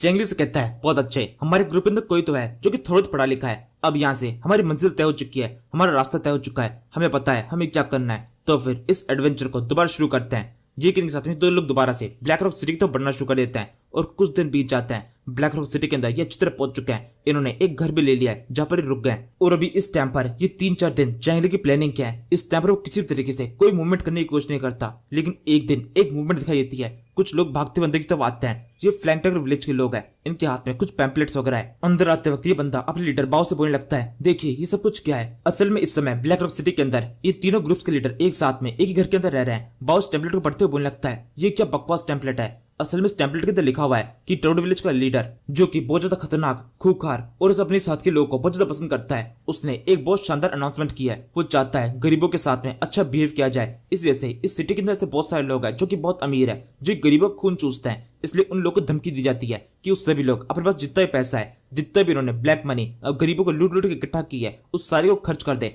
उन सारे को गरीबों में बांट दे। अगर ऐसा नहीं किया जाता है तो फिर उनके ऊपर अटैक करके उनका सब कुछ उनसे लूट ले जाएगा, उनको जान से मार दिया जाएगा, उनको सजा मिलेगी। इसी धमकी को इस टेम्पलेट के अंदर काफी शानदार तरीके से और काफी बोल्ड वर्ड्स में लिखा होता है। ये देखकर बाओ बोलने लगता है ये क्या बकवास है, क्या तुम पूरी सिटी को लूटना चाहते हो? और अगर तुम ऐसा करना भी चाहते हो तो ये सब कुछ छुपके करना चाहिए, एकदम शांति से। इस तरीके सबको बताकर धमकी देकर करने का क्या मतलब बनता है? चेंगली कहता है असल में मेरा प्लान कुछ और है, मैं यहाँ पर पैसों के लिए नहीं आया। बाओ कहता है पैसों के लिए नहीं आया, इसका मतलब क्या है? हम बैंडिट्स हैं, हम और किस चीज के लिए आएंगे? चेंगली कहता है और भी बहुत चीजें होती है जो काफी इंपॉर्टेंट है, जैसे कि मेरी रेस्पेक्ट। मैं यहाँ पर अपनी रेस्पेक्ट के लिए आया हूँ, एक फ्रेम के लिए। मेरे को ब्लैक रॉक सिटी के अंदर भी अपना एक काफी शानदार फ्रेम चाहिए। मैं चाहता हूँ ब्लैक रॉक सिटी के अंदर रहने वाला बच्चा बच्चा तक मेरा नाम जानता हो, उन सभी को पता हो कि टोड विलेज के लीडर कौन है और वो कितना खतरनाक है। यहाँ से हम एक रेस्टोरेंट का सीन देखते हैं जहाँ पर कुछ नकाबपोश लोग बैठे हुए हैं। इनमें से एक दूसरे बोलने लगता है आप देख सकते हैं ये सारे टेम्पलेट्स इस टाइम पर पूरी सिटी के अंदर इस तरह के टेम्पलेट्स बैठे हुए हैं और काफी लोग डरे हुए हैं। दूसरा बंदा बोलता है वैसे क्या इसमें डरने वाली कुछ बात है भी? क्या ये टोड विलेज का लीडर कुछ खतरनाक है? पहला बंदा बोलता है हाँ बिल्कुल ये बहुत खतरनाक है, इसके बारे में कई सारी कहानियां फैली हुई है। टोड विलेज का लीडर इतना खतरनाक है कि एक बार 1000 सिपाहियों की एक बहुत बड़ी सेना ने उसके विलेज को प्रोटेक्ट कर दिया था और उसने अकेले अपने दम पर पूरे विलेज को बचाया। अपने विलेज के अंदर कुछ 5-6 लोगों की मदद से ही पूरी सेना को खत्म कर दिया था। ये खबर एकदम सच्ची है क्योंकि वो जो सिपाही थे वो ब्लैक रॉक सिटी से बिलोंग करते थे। अब ऐसा तो नहीं हो सकता कि ब्लैक रॉक सिटी के अंदर इसी तरह गलत अफवाह फैल रही होगी। दूसरा बंदा बोलता है जेनिस का मतलब एक बात तो पूरी तरह पक्की है, वो जो माउंटेन बैंडिट्स है वो बहुत ज्यादा चालाक है और उनके अलावा उनके पास जो स्किल्स है वो भी काफी शानदार है, क्योंकि ब्लैक रॉक सिटी की जो सेना है उसके अंदर काफी सारे एलिट सोल्जर्स है। लेकिन फिर भी मुझे ऐसा लगता है ये सारी चीजें एकदम बकवास है। किसी माउंटेन बैंडिट के अंदर इतनी हिम्मत नहीं हो सकती कि ब्लैक रॉक सिटी के अंदर एंटर करके उसको इतनी बड़ी धमकी दे सके। लेकिन फिर भी अगर ये सच है, मैं एक बार जरूर से टोड विलेज के लीडर से मिलना चाहूंगा अपनी जिंदगी में। अगर मैं उससे मिल पाया तो बहुत बड़ी बात होगी। ये बंदा इतना कहता है कि तभी अगले सेकंड जैसे ऊपर वाला इसकी इच्छा को कबूल कर लेता है। इसके सामने एक तरफ चेंगली बैठा हुआ है जिसने की सारी बातों को सुन लिया है। वो चिल्लाते बोलने लगता है देखो ये सही हरकत नहीं है, तुम इस तरीके से टोड विलेज के लीडर की इससे इंसल्ट नहीं कर सकते। तुमने भी जो कुछ भी कहा इससे उसकी इंसल्ट हुई है। ये सुनकर इस बंदे के साथ वाले बंदा काफी गुस्सा आता है। वो चिल्लाते हुए टक्कर में आगे बढ़ता है, तभी दूसरा बंदे से रोकता है और फिर कहता है तुम इस तरीके से टोड विलेज के लीडर को सपोर्ट करने की कोशिश कर रहे हो, क्या तुम उसको जानते हो? तुम्हारे साथ में कोई रिलेशन तो नहीं? चेंगली बोलता है नहीं कुछ खास रिलेशन नहीं है, लेकिन मैं उसको थोड़ा बहुत जानता हूँ। मैंने उसके बारे में काफी कुछ नाम सुना है, लोग उसकी काफी तारीफ करते हैं। वो कई तरीके से लोगों की मदद करने की कोशिश करता है। वो बहुत हैंडसम है, बहुत काइंड है और इसके अलावा उसकी ख्याति चारों तरफ फैली हुई है। वो जाकर भी जाता है वहां पर खुशहाली फैल जाती है और इसके अलावा मेरे मन में उसके लिए बहुत ज्यादा रेस्पेक्ट है जो किसी तरह से कम नहीं हो सकती। अगर मेरे सामने कोई इसकी इंसल्ट करेगा तो मुझे बहुत ज्यादा गुस्सा आ जाता है। तभी वो बंदा बोलता है लेकिन मैंने तो उस लीडर के बारे में काफी सारी अजीब सी बातें सुनी है कि वो लोग इंसानों को खाते हैं और इसके अलावा किसी को भी अटैक कर देते हैं, बहुत ब्रूटल है, जो कोई भी के आसपास में आता है उनको लूट लेते हैं। चेंगली कहता है तुमने ये सब कुछ सुना है और मैंने ये सब कुछ फील किया है तो दोनों के अंदर फर्क है। अगर मैंने खुद से फील किया है तो इसका मतलब भी सही होगा। तुमने जो कुछ भी सुना है वो केवल रूमर्स है और रूमर्स तो इधर उधर फैलते ही रहते हैं। ये सारी बेकार की अफवाहें जो कि जबरदस्ती फैलाई गई है। ये सुनकर वो बंदा सामने से बोलता है तो यानी इसका मतलब तुम कभी ना कभी एक बार साक्षात उससे मिल चुके हो, वो तुम्हारे सामने खड़ा हुआ था। चेंगली अब की बार नहीं बोल देता है। वो बंदा बोलता है अरे अरे तुम्हारे साथ में कितना बुरा हुआ, तुम जिस इंसान को अपना हीरो समझते हो उससे आज तक तुम एक बार मिल नहीं पाए। वैसे तुम्हें पता है ना उसके पास में टाइम बहुत कम है। इस बंदे का ये कहना चेंगली के लिए एक धमकी की तरह है और इस धमकी देने के बाद में ये पैसे देकर इस रेस्टोरेंट से बाहर निकल जाता है। चेंगली भी यहाँ पर अंदर ही बैठा हुआ है, उसको जाते हुए देख रहा है। तभी सेंगजी बोलता है, वैसे इन लोगों को देखकर ऐसा लग रहा है ये बिल्कुल भी ब्लैक रॉक सिटी से बिलोंग नहीं करते होंगे। इन्होंने जिस तरीके से अपने चेहरे को छुपा रखा था, ये जरूर से किसी और सिटी से यहाँ पर अंदर आए। चेंगी बोलता है, हाँ बिल्कुल, किस दूसरी सिटी से आए, ये जरूर से रिंग डायनेस्टी से बिलोंग करते हैं। यही बात करते हुए चेंगली और सेंगजी भी दुनिया से बाहर निकल जाते हैं। सेंगजी दोबारा से बोलता है, लेकिन ऐसा कैसे हो सकता है, आपको ये बात कैसे पता? चेंगली पूरे स्टाइल में कहता है, मैं तुम्हारा लीडर ऐसे नहीं हूँ। मैं जब भी किसी को देखता हूँ उसकी पूरी कुंडली मेरी आंखों के सामने आ जाती है। यहाँ से अब सीन शिफ्ट होता है। हम सामने की तरफ एक शानदार पार्टी का सीन देखते हैं जो कि जिया फैमिली ने ऑर्गेनाइज की है अपने बेटे की शादी की खुशी में। चेंगली के पास में काफी सारा पैसा है, लेकिन फिर भी कुछ चिंती हरकत है जो कि वो छोड़ता नहीं है। अंदर एंटर करने के लिए इन्विटेशन कार्ड होना चाहिए, लेकिन जो ये गार्ड बाहर की तरफ खड़े हुए हैं इनको थोड़े से कॉइन दे दी जाए तो भी एंट्री की परमिशन दे रहे हैं। यहाँ पर ये गार्ड बहुत ज्यादा भूखे रंगे हैं, इनको कोई फर्क नहीं पड़ता अगर कोई बैंडिट भी अंदर घुस जाए, अंदर जाकर मार्केट बचा दे, इनको मतलब नहीं है, इनको अपने पैसे मिल जाने चाहिए। चेंगली ने भी इस तरीके यूज करके अपने कब्जर साथियों को अंदर एंट्री दिला दी है। अंदर एंटर करते वक्त चेंगली इनसे को बताने लगता है जो क्वीन मैन है वो पहले से इस पार्टी के अंदर एंटर कर चुका है। सेंगजी कहता है, क्या कह रहे हैं आप, उसके ऊपर तो एक बहुत बड़ा इनाम है, वो इस तरीके से बिना मुंह को छुपाए अंदर एंटर कैसे कर सकता है? चेंगली कहता है, क्या तुमने अभी तक हमारी तरफ देखा? हमने क्या अभी एक बार अपना मुंह छुपाया है? यहाँ पर हमें अपना मुंह छुपाने की कोई भी जरूरत नहीं है। वैसे भी हमने 6 महीने पहले यहाँ पर कोई घटना की थी, उसको एक बहुत लंबा टाइम बीत चुका है। मुझे नहीं लगता यहाँ पर कोई भी ऐसा बंदा होगा जो कि मेरे शक्लों को पहचानता होगा। कोई भी दिक्कत नहीं है, यहाँ पर हमारे ऊपर किसी तरह रिस्क नहीं आने वाला। इस पार्टी के अंदर हम शानदार एंजॉय करने वाले हैं। सेंगजी कहता है, अच्छा ऐसी बात है, अब तो बस आप देखिए हम किस तरीके से यहाँ पे एंजॉय करते हैं। ये के साथ में सेंगजी तेजी से खाने के ऊपर टूट पड़ता है, तेजी से उसने मीट खाना शुरू कर दिया है। चेंगली से कहता है, इस तरह से कैसे खा रहे हो जानवरों की तरह? क्या तुम्हें खाना पहले कभी खाने को नहीं मिलता? हम क्यों तुम्हें टोड विलेज के अंदर एकदम भूखा रखते हैं? सेंगजी कहता है, क्या कह रहे हो आप मुझे काफी अच्छा खाना खाने को देते हैं, लेकिन 3-4 दिन जो कि हम सफर में निकले हुए थे अब तक कभी भी हमें गर्म खाना खाने को नहीं मिला। आपने केवल ठंडा खाना खिलाया, और इसके अलावा ये जो खाना है इसकी क्वालिटी भी थोड़ी ज्यादा शानदार है। मेरे को खाने का बहुत मन कर रहा है। ये सुनने के साथ ही चेंगली समझ जाता है इनको समझाने कुछ फायदा नहीं है, इनकी आदतें खराब हो चुकी है और ये सुधर नहीं सकती। इसके बाद में वो लुबाई को देखता है, लुबाई की आदत भी सेम ऐसी है। उसने मुंह में खाना भर रखा है, इसके बावजूद भी जबरदस्ती और भी कौन सा खाना अपने मुंह में भरने की कोशिश कर रहा है। तो पीछे के साइड में कुछ गेस्ट बैठे होते हैं जिनका ध्यान इनकी तरफ जाता है। उनसे पूछने लगता है, आप लोग किस सिटी से बिलोंग करते हैं? क्या उसके अंदर बिल्कुल खाना नहीं है? कहीं ऐसा तो नहीं आपकी सिटी के अंदर कोई अकाल पड़ा हो इस वजह से यहाँ पर आप खाना भरने के लिए आए ताकि अपने घर जाकर जुगाली करके अपनी फैमिली को खाना खिला सके? चेंगली से कहता है, अपना मुंह बंद रखो और अपने काम से काम रखो, हमें मत सिखाओ हमें क्या करना है, और ये तुम्हारे बाप का नहीं है जो कि हम तुम्हें यहाँ पे खा रहे हैं। चेंगली का ये एक जॉब इन लोग का मुंह पूरी तरह बंद कर देता है और शायद से लोग सोच भी होते हैं कि अब लड़ाई करनी चाहिए, लेकिन इसी टाइम पर दुल्हन करने का टाइम हो जाता है। सबका ध्यान दुल्हन की तरफ चला गया है और ऑब्वियसली इस दुल्हन ने अपना पूरा चेहरा ढक रखा है, कोई देख नहीं सकता इसकी शक्ल कैसी है। चेंगली को सोचने लगता है, कितनी सुंदर लग रही है, काश मैं इसकी शक्ल देख पाता। वैसे अब तो इस तरह की बातें मुझे शोभा नहीं करती है, कुछ टाइम के अंदर मेरी भी शादी होने वाली है, मुझे इस तरीके से दूसरी लड़की की तरफ देखना नहीं चाहिए। इस टाइम पीछे सर से एक बोचर से आवाज आती है, कुछ चिल्लाते कहता है, रुको, किसी भी हालत में ये शादी नहीं हो सकती, मैं इस शादी को होने नहीं दूंगा। इस बंदे का नाम जीका ही है और साथ में जो दुल्हन है वो भी इस बंदे को जानती है। कुछ सही चल रहा है, वो चिल्लाते कहने लगती है, जीका तुम जहाँ पर। इसी के साथ बाकी लोग इसको देखते हैं, वो चिल्लाते हैं, जीका तुम्हारी थी मत, जहाँ पर शादी के अंदर एंटर कर गए तुम्हें यहाँ पर आने से मना किया गया था। वैसे यहाँ पर कुछ ऐसे लोग भी है जो कि इस बंदे को ठीक से जानते नहीं है, वो सवाल करने लगते हैं, ये बंदा है कौन? दूसरे लोग बताते हैं असल में इसका नाम लुओ जीकाई है जो कि लुओ फैमिली से बिलोंग करता है। कुछ टाइम पहले तक लुओ फैमिली का जो शानदार थी, इसी वजह से इसकी और इस दुल्हन जो कि इसकी शादी होने वाली है इन दोनों की शादी आपस में तय की गई थी, लेकिन अब चूंकि लुओ फैमिली पूरी तरह खत्म हो चुकी है इस वजह से इस शादी के एग्रीमेंट को तोड़ दिया गया। वैसे देखा जाए तो ये काफी तक ठीक भी है, बचपन में शादी तय की गई थी और अब जब लुओ फैमिली पूरी तरह खत्म हो चुकी है तो उसके बावजूद भी अपनी बेटी को इसको देखकर कौन अपनी बेटी की लाइफ को खराब करना चाहेगा? दूसरे बंदे बोलते हैं, अच्छा ऐसी बात है तो ये माजरा है, सुन के मजा आ रहा है, मुझे लगता है अभी तो और मजा आएगा। ये कहते हुए जितने मेहमान होते हैं वो सबके सब खुले हम इस सारे शो को एंजॉय करने लगते हैं। ये बंदा जीकाई और जो झगड़ा करने लगता है, कुछ लोग इसको शांत करने की कोशिश कर रहे हैं कि नहीं इस तरीके से तुम शादी के अंदर एंटर नहीं कर सकते, यह बवाल मचाने की जरूरत नहीं है। लेकिन जीकाई पूरी तरह पागल हो चुका होता है, वो चिल्लाते बोलता है, ऐसे कैसे बवाल मचाने की जरूरत नहीं है, ये मेरी दुल्हन है, मैं सिर्फ शादी करके रहूंगा, मेरे पास एक प्रॉपर मैरिज सर्टिफिकेट है जिसके अंदर लिखा हुआ है मेरी इसके अंदर शादी बचपन में तय कर दी गई थी, तो अब इसकी शादी किसी हालत में नहीं हो सकती, इसकी शादी मुझसे ही होगी वरना किसी से भी नहीं, मेरी शादी तो किसी हालत में नहीं होने दूंगा। जी कहते हुए बंदा अपने पास से सर्टिफिकेट निकालता है, सबको दिखाने लगता है। इसी समय एक और बंदा जो कि अब सबको संभाल रहा है, ये शायद से दुल्हन का भाई है या फिर फादर, जब इसके अलावा इसने रेड रंग कपड़े पहने हुए तो उसका ही दुल्हाओ ये चिल्लाते बोलता है, तुम्हारे सर्टिफिकेट की ऐसी की तैसी, इसको उठाओ और यहाँ से बाहर फेंको। इस आदमी को दोबारा से मेरी शादी के अंदर कहीं भी देखना नहीं चाहता हूँ, मैं नहीं चाहता इसके ऊपर कभी भी दोबारा से मेरी दोबारा नजर पड़े। कि सुनने के साथ में कुछ लोग इसको उठाकर भागी तरफ फेंकने लगता है। ये बंदा चिल्लाते बोलता है, नहीं मैं ऐसा नहीं जाऊंगा, शादी तो किसी हालत में नहीं होगी। ये सुनने के साथ में ये लोग जो कि अब तक इसको शांति से उठाकर भागी तक फेंक रहे थे, एकदम से गुस्सा आ जाता है। वो इसको पीटना शुरू कर देता है, जोर जेन पटकते हैं और सबको लगातार जेन पटकते ही जाते हैं। इसके मुंह से खून में लगता है। उफरा के बोलता है, अच्छा ऐसी बात है, तुम शादी रोकोगे, अब देखते हैं तुम क्या करते हो। यह तुम्हें पता है ना, तुम यहाँ पर हमारी शादी के बीच में हो। ये जिसकी शादी हो रही है ये जिया फैमिली से बिलोंग करता है। तुम्हारी हड्डियां टूट जाएगी, तुम्हारी बॉडी का पूरी तरह चूरा कर दिया जाएगा और उसके बाद चूरा कहाँ उठ जाएगा कुछ पता भी नहीं चलेगा। इसी समय एक बहुत बड़ी बात रिवील होती है। जीका चिल्लाते बोलता है, जिया वो यानी कि वो बंदा जो कि शादी के अंदर दूल्हा है और जिसने रेड रंग के कपड़े पहने हुए थे, तूने मेरे साथ में बिल्कुल भी ठीक नहीं किया। तू मेरा कितना अच्छा दोस्त है। मैंने तेरे को बचपन से सब कुछ बताया कि किस तरीके से मिस लैन के साथ मेरी शादी होने वाली है और मैं उसको कितना पसंद करता हूँ, लेकिन तूने चेक किया। तू चाहता था शादी के सबसे ज्यादा नाचे,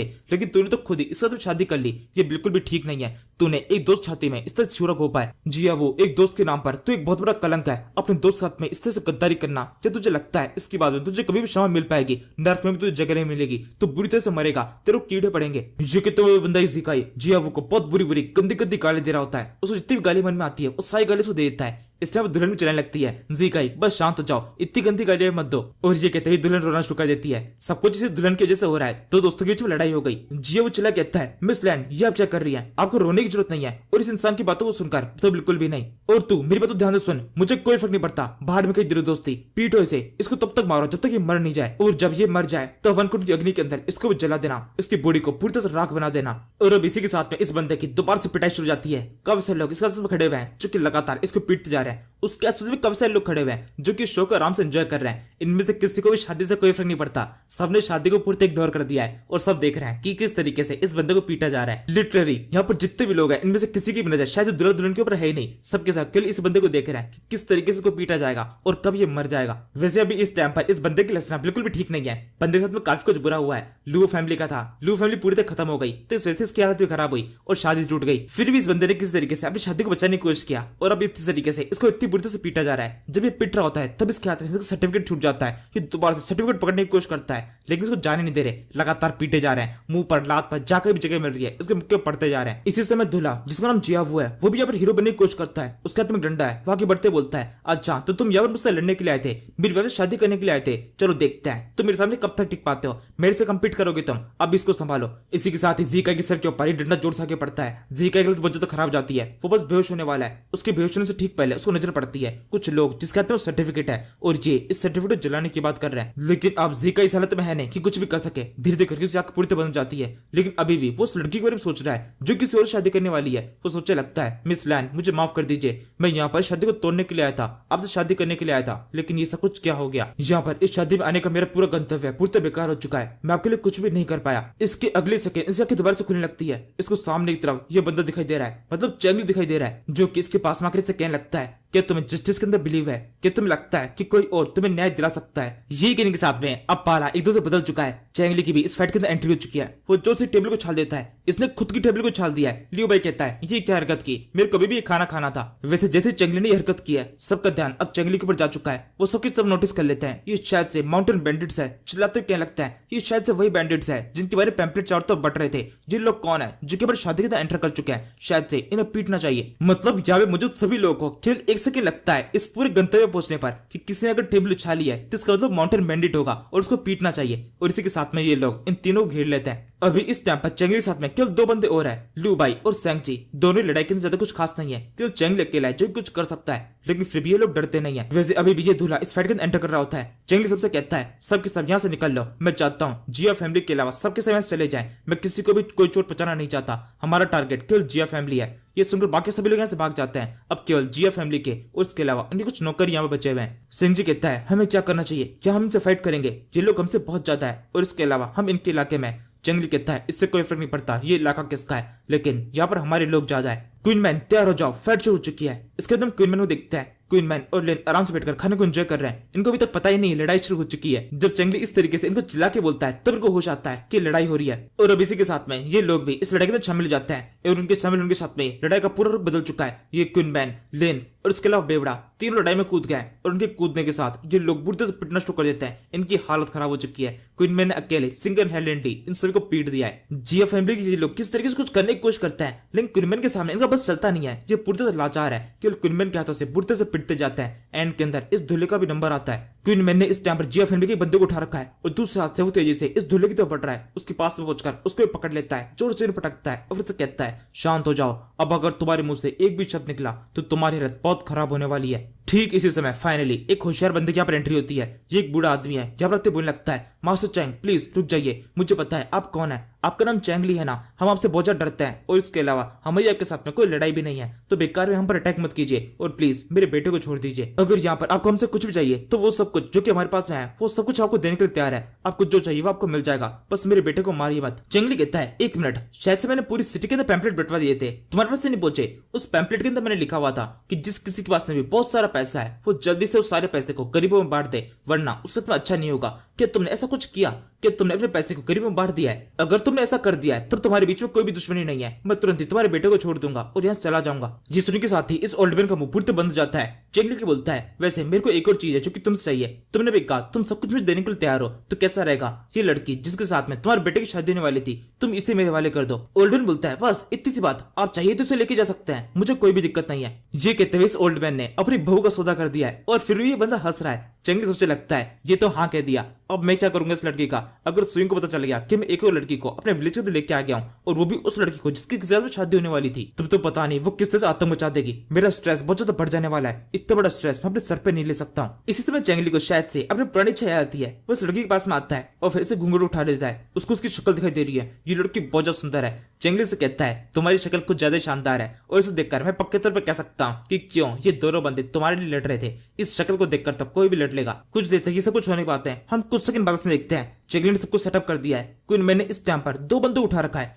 एक तो वो लड़की हो सकती है लेकिन ये दूसरा कौन है? वैसे शायद से दूसरा बंदा वो लियो फैमिली का बंदा हो सकता है जो कि बुढ़ते से घायल था। वैसे जो कोई भी बाद में पता चलेगा, अभी इस टाइम बहुत हड़बड़ी है क्योंकि इन लोगों ने इस सिटी की सबसे बड़ी फैमिली को प्रोटेक्ट किया है जो कि जिया फैमिली थी और ये खबर चारों तरफ फैल चुकी है। काफी सारे गार्ड्स इनको ढूंढ रहे हैं। चैंगली अपने साथियों के साथ तेजी से इस जगह से निकल पड़ता है। ब्लैक रॉक सिटी की सेना का एक बहुत बड़ा पार्ट इनको ढूंढ रहा होता है, चिल्लाते इधर उधर भटक रहा है कि कहां पर हो तुम, जल्दी से हमारे सामने आओ, तुम लोग कहीं भी भाग नहीं सकते, हमने पहरेदारी को बहुत ज्यादा बढ़ा दिया गया है, तुम कहीं से छुप नहीं पाओगे। लेकिन इन सोल्जर्स के चिल्लाने में थोड़ी देर हो चुकी है। चैंगली और बाकी सब सिटी से काफी आगे निकल चुके हैं। वो इस टाइम पर एक दीवार के पास में सामने तक क्वीन बोलता है वहां उस तरफ, हमें बस यहीं से आगे बढ़ना है। इसके कुछ सेकंड बाद में चैंगली बहुत चौंक जाता है, यहाँ सामने तरफ कुछ भी नहीं है। क्वीन कहता है ऐसा कैसे हो सकता है, यहाँ पर इतना सन्नाटा क्यों है? चैंगली बोलता है हाँ तुम बिल्कुल ठीक कह रहे हो, यहाँ पर ये सब कुछ नहीं होना चाहिए था, यहाँ पर हमारे घोड़े होने चाहिए थे, हमारे घोड़े कहाँ गए? ये कि तो चैंगली बहुत शौक हो चुका होता है कि पीछे से एक बहुत बड़ी सेना उनके ऊपर अटैक करने के लिए आ रही है। इनके सामने भागने के केवल एक ही रास्ता था, वो घोड़े, और अब वो घोड़े यहाँ से गायब हो चुके हैं। यानी कि इसका मतलब अब इस टाइम पर ब्लैक रॉक सिटी से बाहर निकलने का कोई भी रास्ता नहीं है। अगर चल के बाहर गए तो तुरंत ही सेना को पकड़ लेगी। ये कहते चैंगली चेहरे के ऊपर 12 बज चुके होता है। वो पास में बंधी हुई एक रस्सी की तो देखता है जो किसी ने जानबूझ के तोड़ी है और इसी तरह चैंगली समझ जाता है कि ये घोड़े यहाँ से भागे नहीं है बल्कि इनको किसी ने चुराया है। चैंगली गुस्सा होते बोलता है जिस किसी ने भी उन घोड़ों को चुराया होगा मैं उस बंदे को ढूंढकर उसको एक बहुत बड़ी सजा देने वाला हूँ, वो पूरी तरह से मेरे हाथों से मरेगा।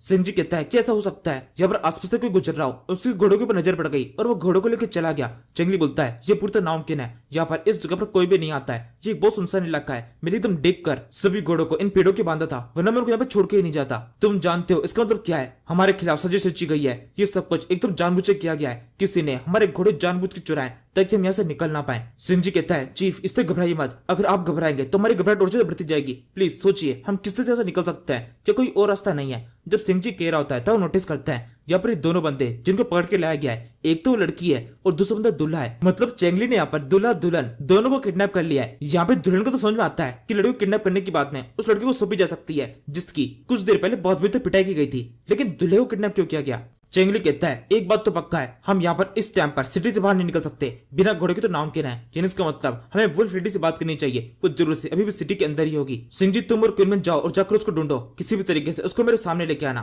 बाकी सब मेरे साथ पे आओ, हमें किसी सेफ जगह पर छुपना पड़ेगा। यहाँ से हम अगले दिन का देखते हैं। चैंगली इस टाइम पर एक सेफ जगह पर छुपा हुआ है, उसके साथ में उसके सारे साथी है। क्वीन मैन और सिंजी वापस पहुंच चुके हैं। सिंजी बताने लगता है कि पूरी सिटी के अंदर हर जगह पर ढूंढ लिया गया है, लेकिन इसके बावजूद भी वो लोग कहीं पे नहीं मिले। चैंगली कहता है ऐसा हो सकता है उन लोगों को पता चल चुका है कि हमारे ऊपर अटैक हो चुका, इसलिए वजह से वो यहाँ से भाग गए हमसे पहले ही। यानी कि इसका मतलब अब इस ब्लैक रॉक सिटी के अंदर हम पूरी तरह ट्रैप हो चुके हैं, हम बाहर नहीं निकल सकते। ब्लैक रॉक सिटी के अंदर हमारे लिए बहुत ज्यादा खतरा है। सिंजी कहता है और हर सेकंड हमारे लिए खतरा और भी ज्यादा बढ़ता जाएगा। जिस टाइम बाहर घूम रहा था मैंने देखा था बाहर के साइड में बहुत सारे गार्ड्स है और इसके अलावा गेट के आसपास भी गार्ड्स को बहुत ज्यादा बढ़ा दिया गया है। वैसे चीफ आपको क्या लगता है ये सब कुछ गोफी बाव ने किया है? मुझे उस इंसान के बिल्कुल भी भरोसा नहीं है, वो ऐसा कुछ कर सकता है। चेंगली बोलता है हाँ बिल्कुल वैसा कुछ कर सकता है। वो कितना घटिया है इसकी समझ तो मुझे पहले लग चुकी थी। वैसे अभी फिलहाल मैं किसी भी नतीजे पे नहीं पहुंचूंगा, लेकिन अगर उसने ऐसा कुछ किया होगा तो वो बहुत बड़ी सजा भुगतने वाला है। वो बुरी तरह से पिटेगा। अगर कैसे भी मैं ऐसे बच जाता हूँ तो मैं उसको जान से मार दूंगा, या तो मैं बचूंगा या फिर वो। इसी से में लुबाई बोलता है वैसे मुझे नहीं लगता उन्होंने ये सब कुछ जानबूझ के किया होगा।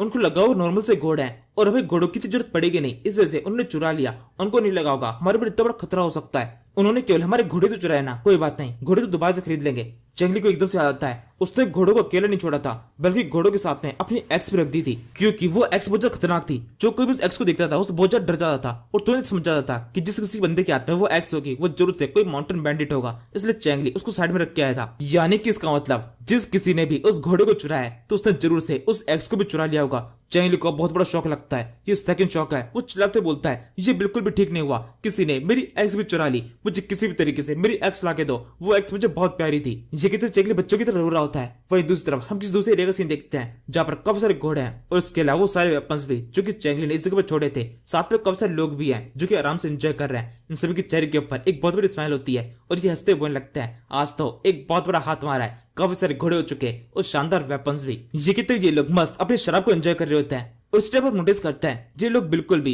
फ्लैंक टाइगर विलेज को तो नहीं लगते। और इसके अलावा इनका लीडर भी कोई और है। ये इस एक्स के पास में आता है, उठाते कहने लगता है ये एक्स तो बहुत शानदार है, काफी ज्यादा बैलेंस्ड है, अब से इस एक्स का मैं यूज करूंगा। किसी माउंटेन बैंडिट के पास में अगर इस तरह की एक्स होगी तो जरूर से कोई भी उसको देखकर बहुत ज्यादा डर जाएगा। ये कहते हुए एक पेड़ को अटैक करता है और एक अटैक के अंदर उस पेड़ को पूरी तरह काट देता है। इससे उसको उस एक्स की पावर का एहसास होता है। फिर खुश होता हुआ आगे बोलता है ये मेरा प्राइम वेपन है, जब तक ये एक्स मेरे हाथ में होगी तब तक कोई भी मुझे हरा नहीं सकता है। मेरे को इस एक्स को अपने हाथ पकड़ने के साथ में बहुत ज्यादा कॉन्फिडेंस सा फील हो रहा है। इसके बाद में हमें इस बंदे की पूरी कुंडली पता चलती है। इसका नाम अर्ली है और ये बारबेरियन ग्रुप से बिलोंग करता है। वही बारबेरियन ग्रुप जिसके एक बंदे ने बैंक को ग्रुप के अंदर ज्वाइन करने का ऑफर दिया था। ये बंदा यहाँ पर अपने पूरे ग्रुप के साथ में ब्लैक रॉक सिटी के बाहर खड़ा हुआ है। इसके साथ के जो बाकी बंदे होते हैं वो इससे बोलने लगते हैं लीडर आपको तो शानदार वेपन मिल गया, लेकिन हमारा क्या, हमें तो कुछ भी खास नहीं मिला है। अर्ली बोलता है इतना जल्दी चलने की जरूरत नहीं है, मिलेगा, तुमको भी मिलेगा और सबको मिलेगा। वहां पर देख रहे हो कितनी शानदार सिटी है, इसका नाम है ब्लैक रॉक सिटी। मैंने एक बहुत बड़ी सेना को इस जगह बुलाया है, जैसी सेना इस जगह पर आ जाएगी हम तुरंत ही इसके ऊपर अटैक करके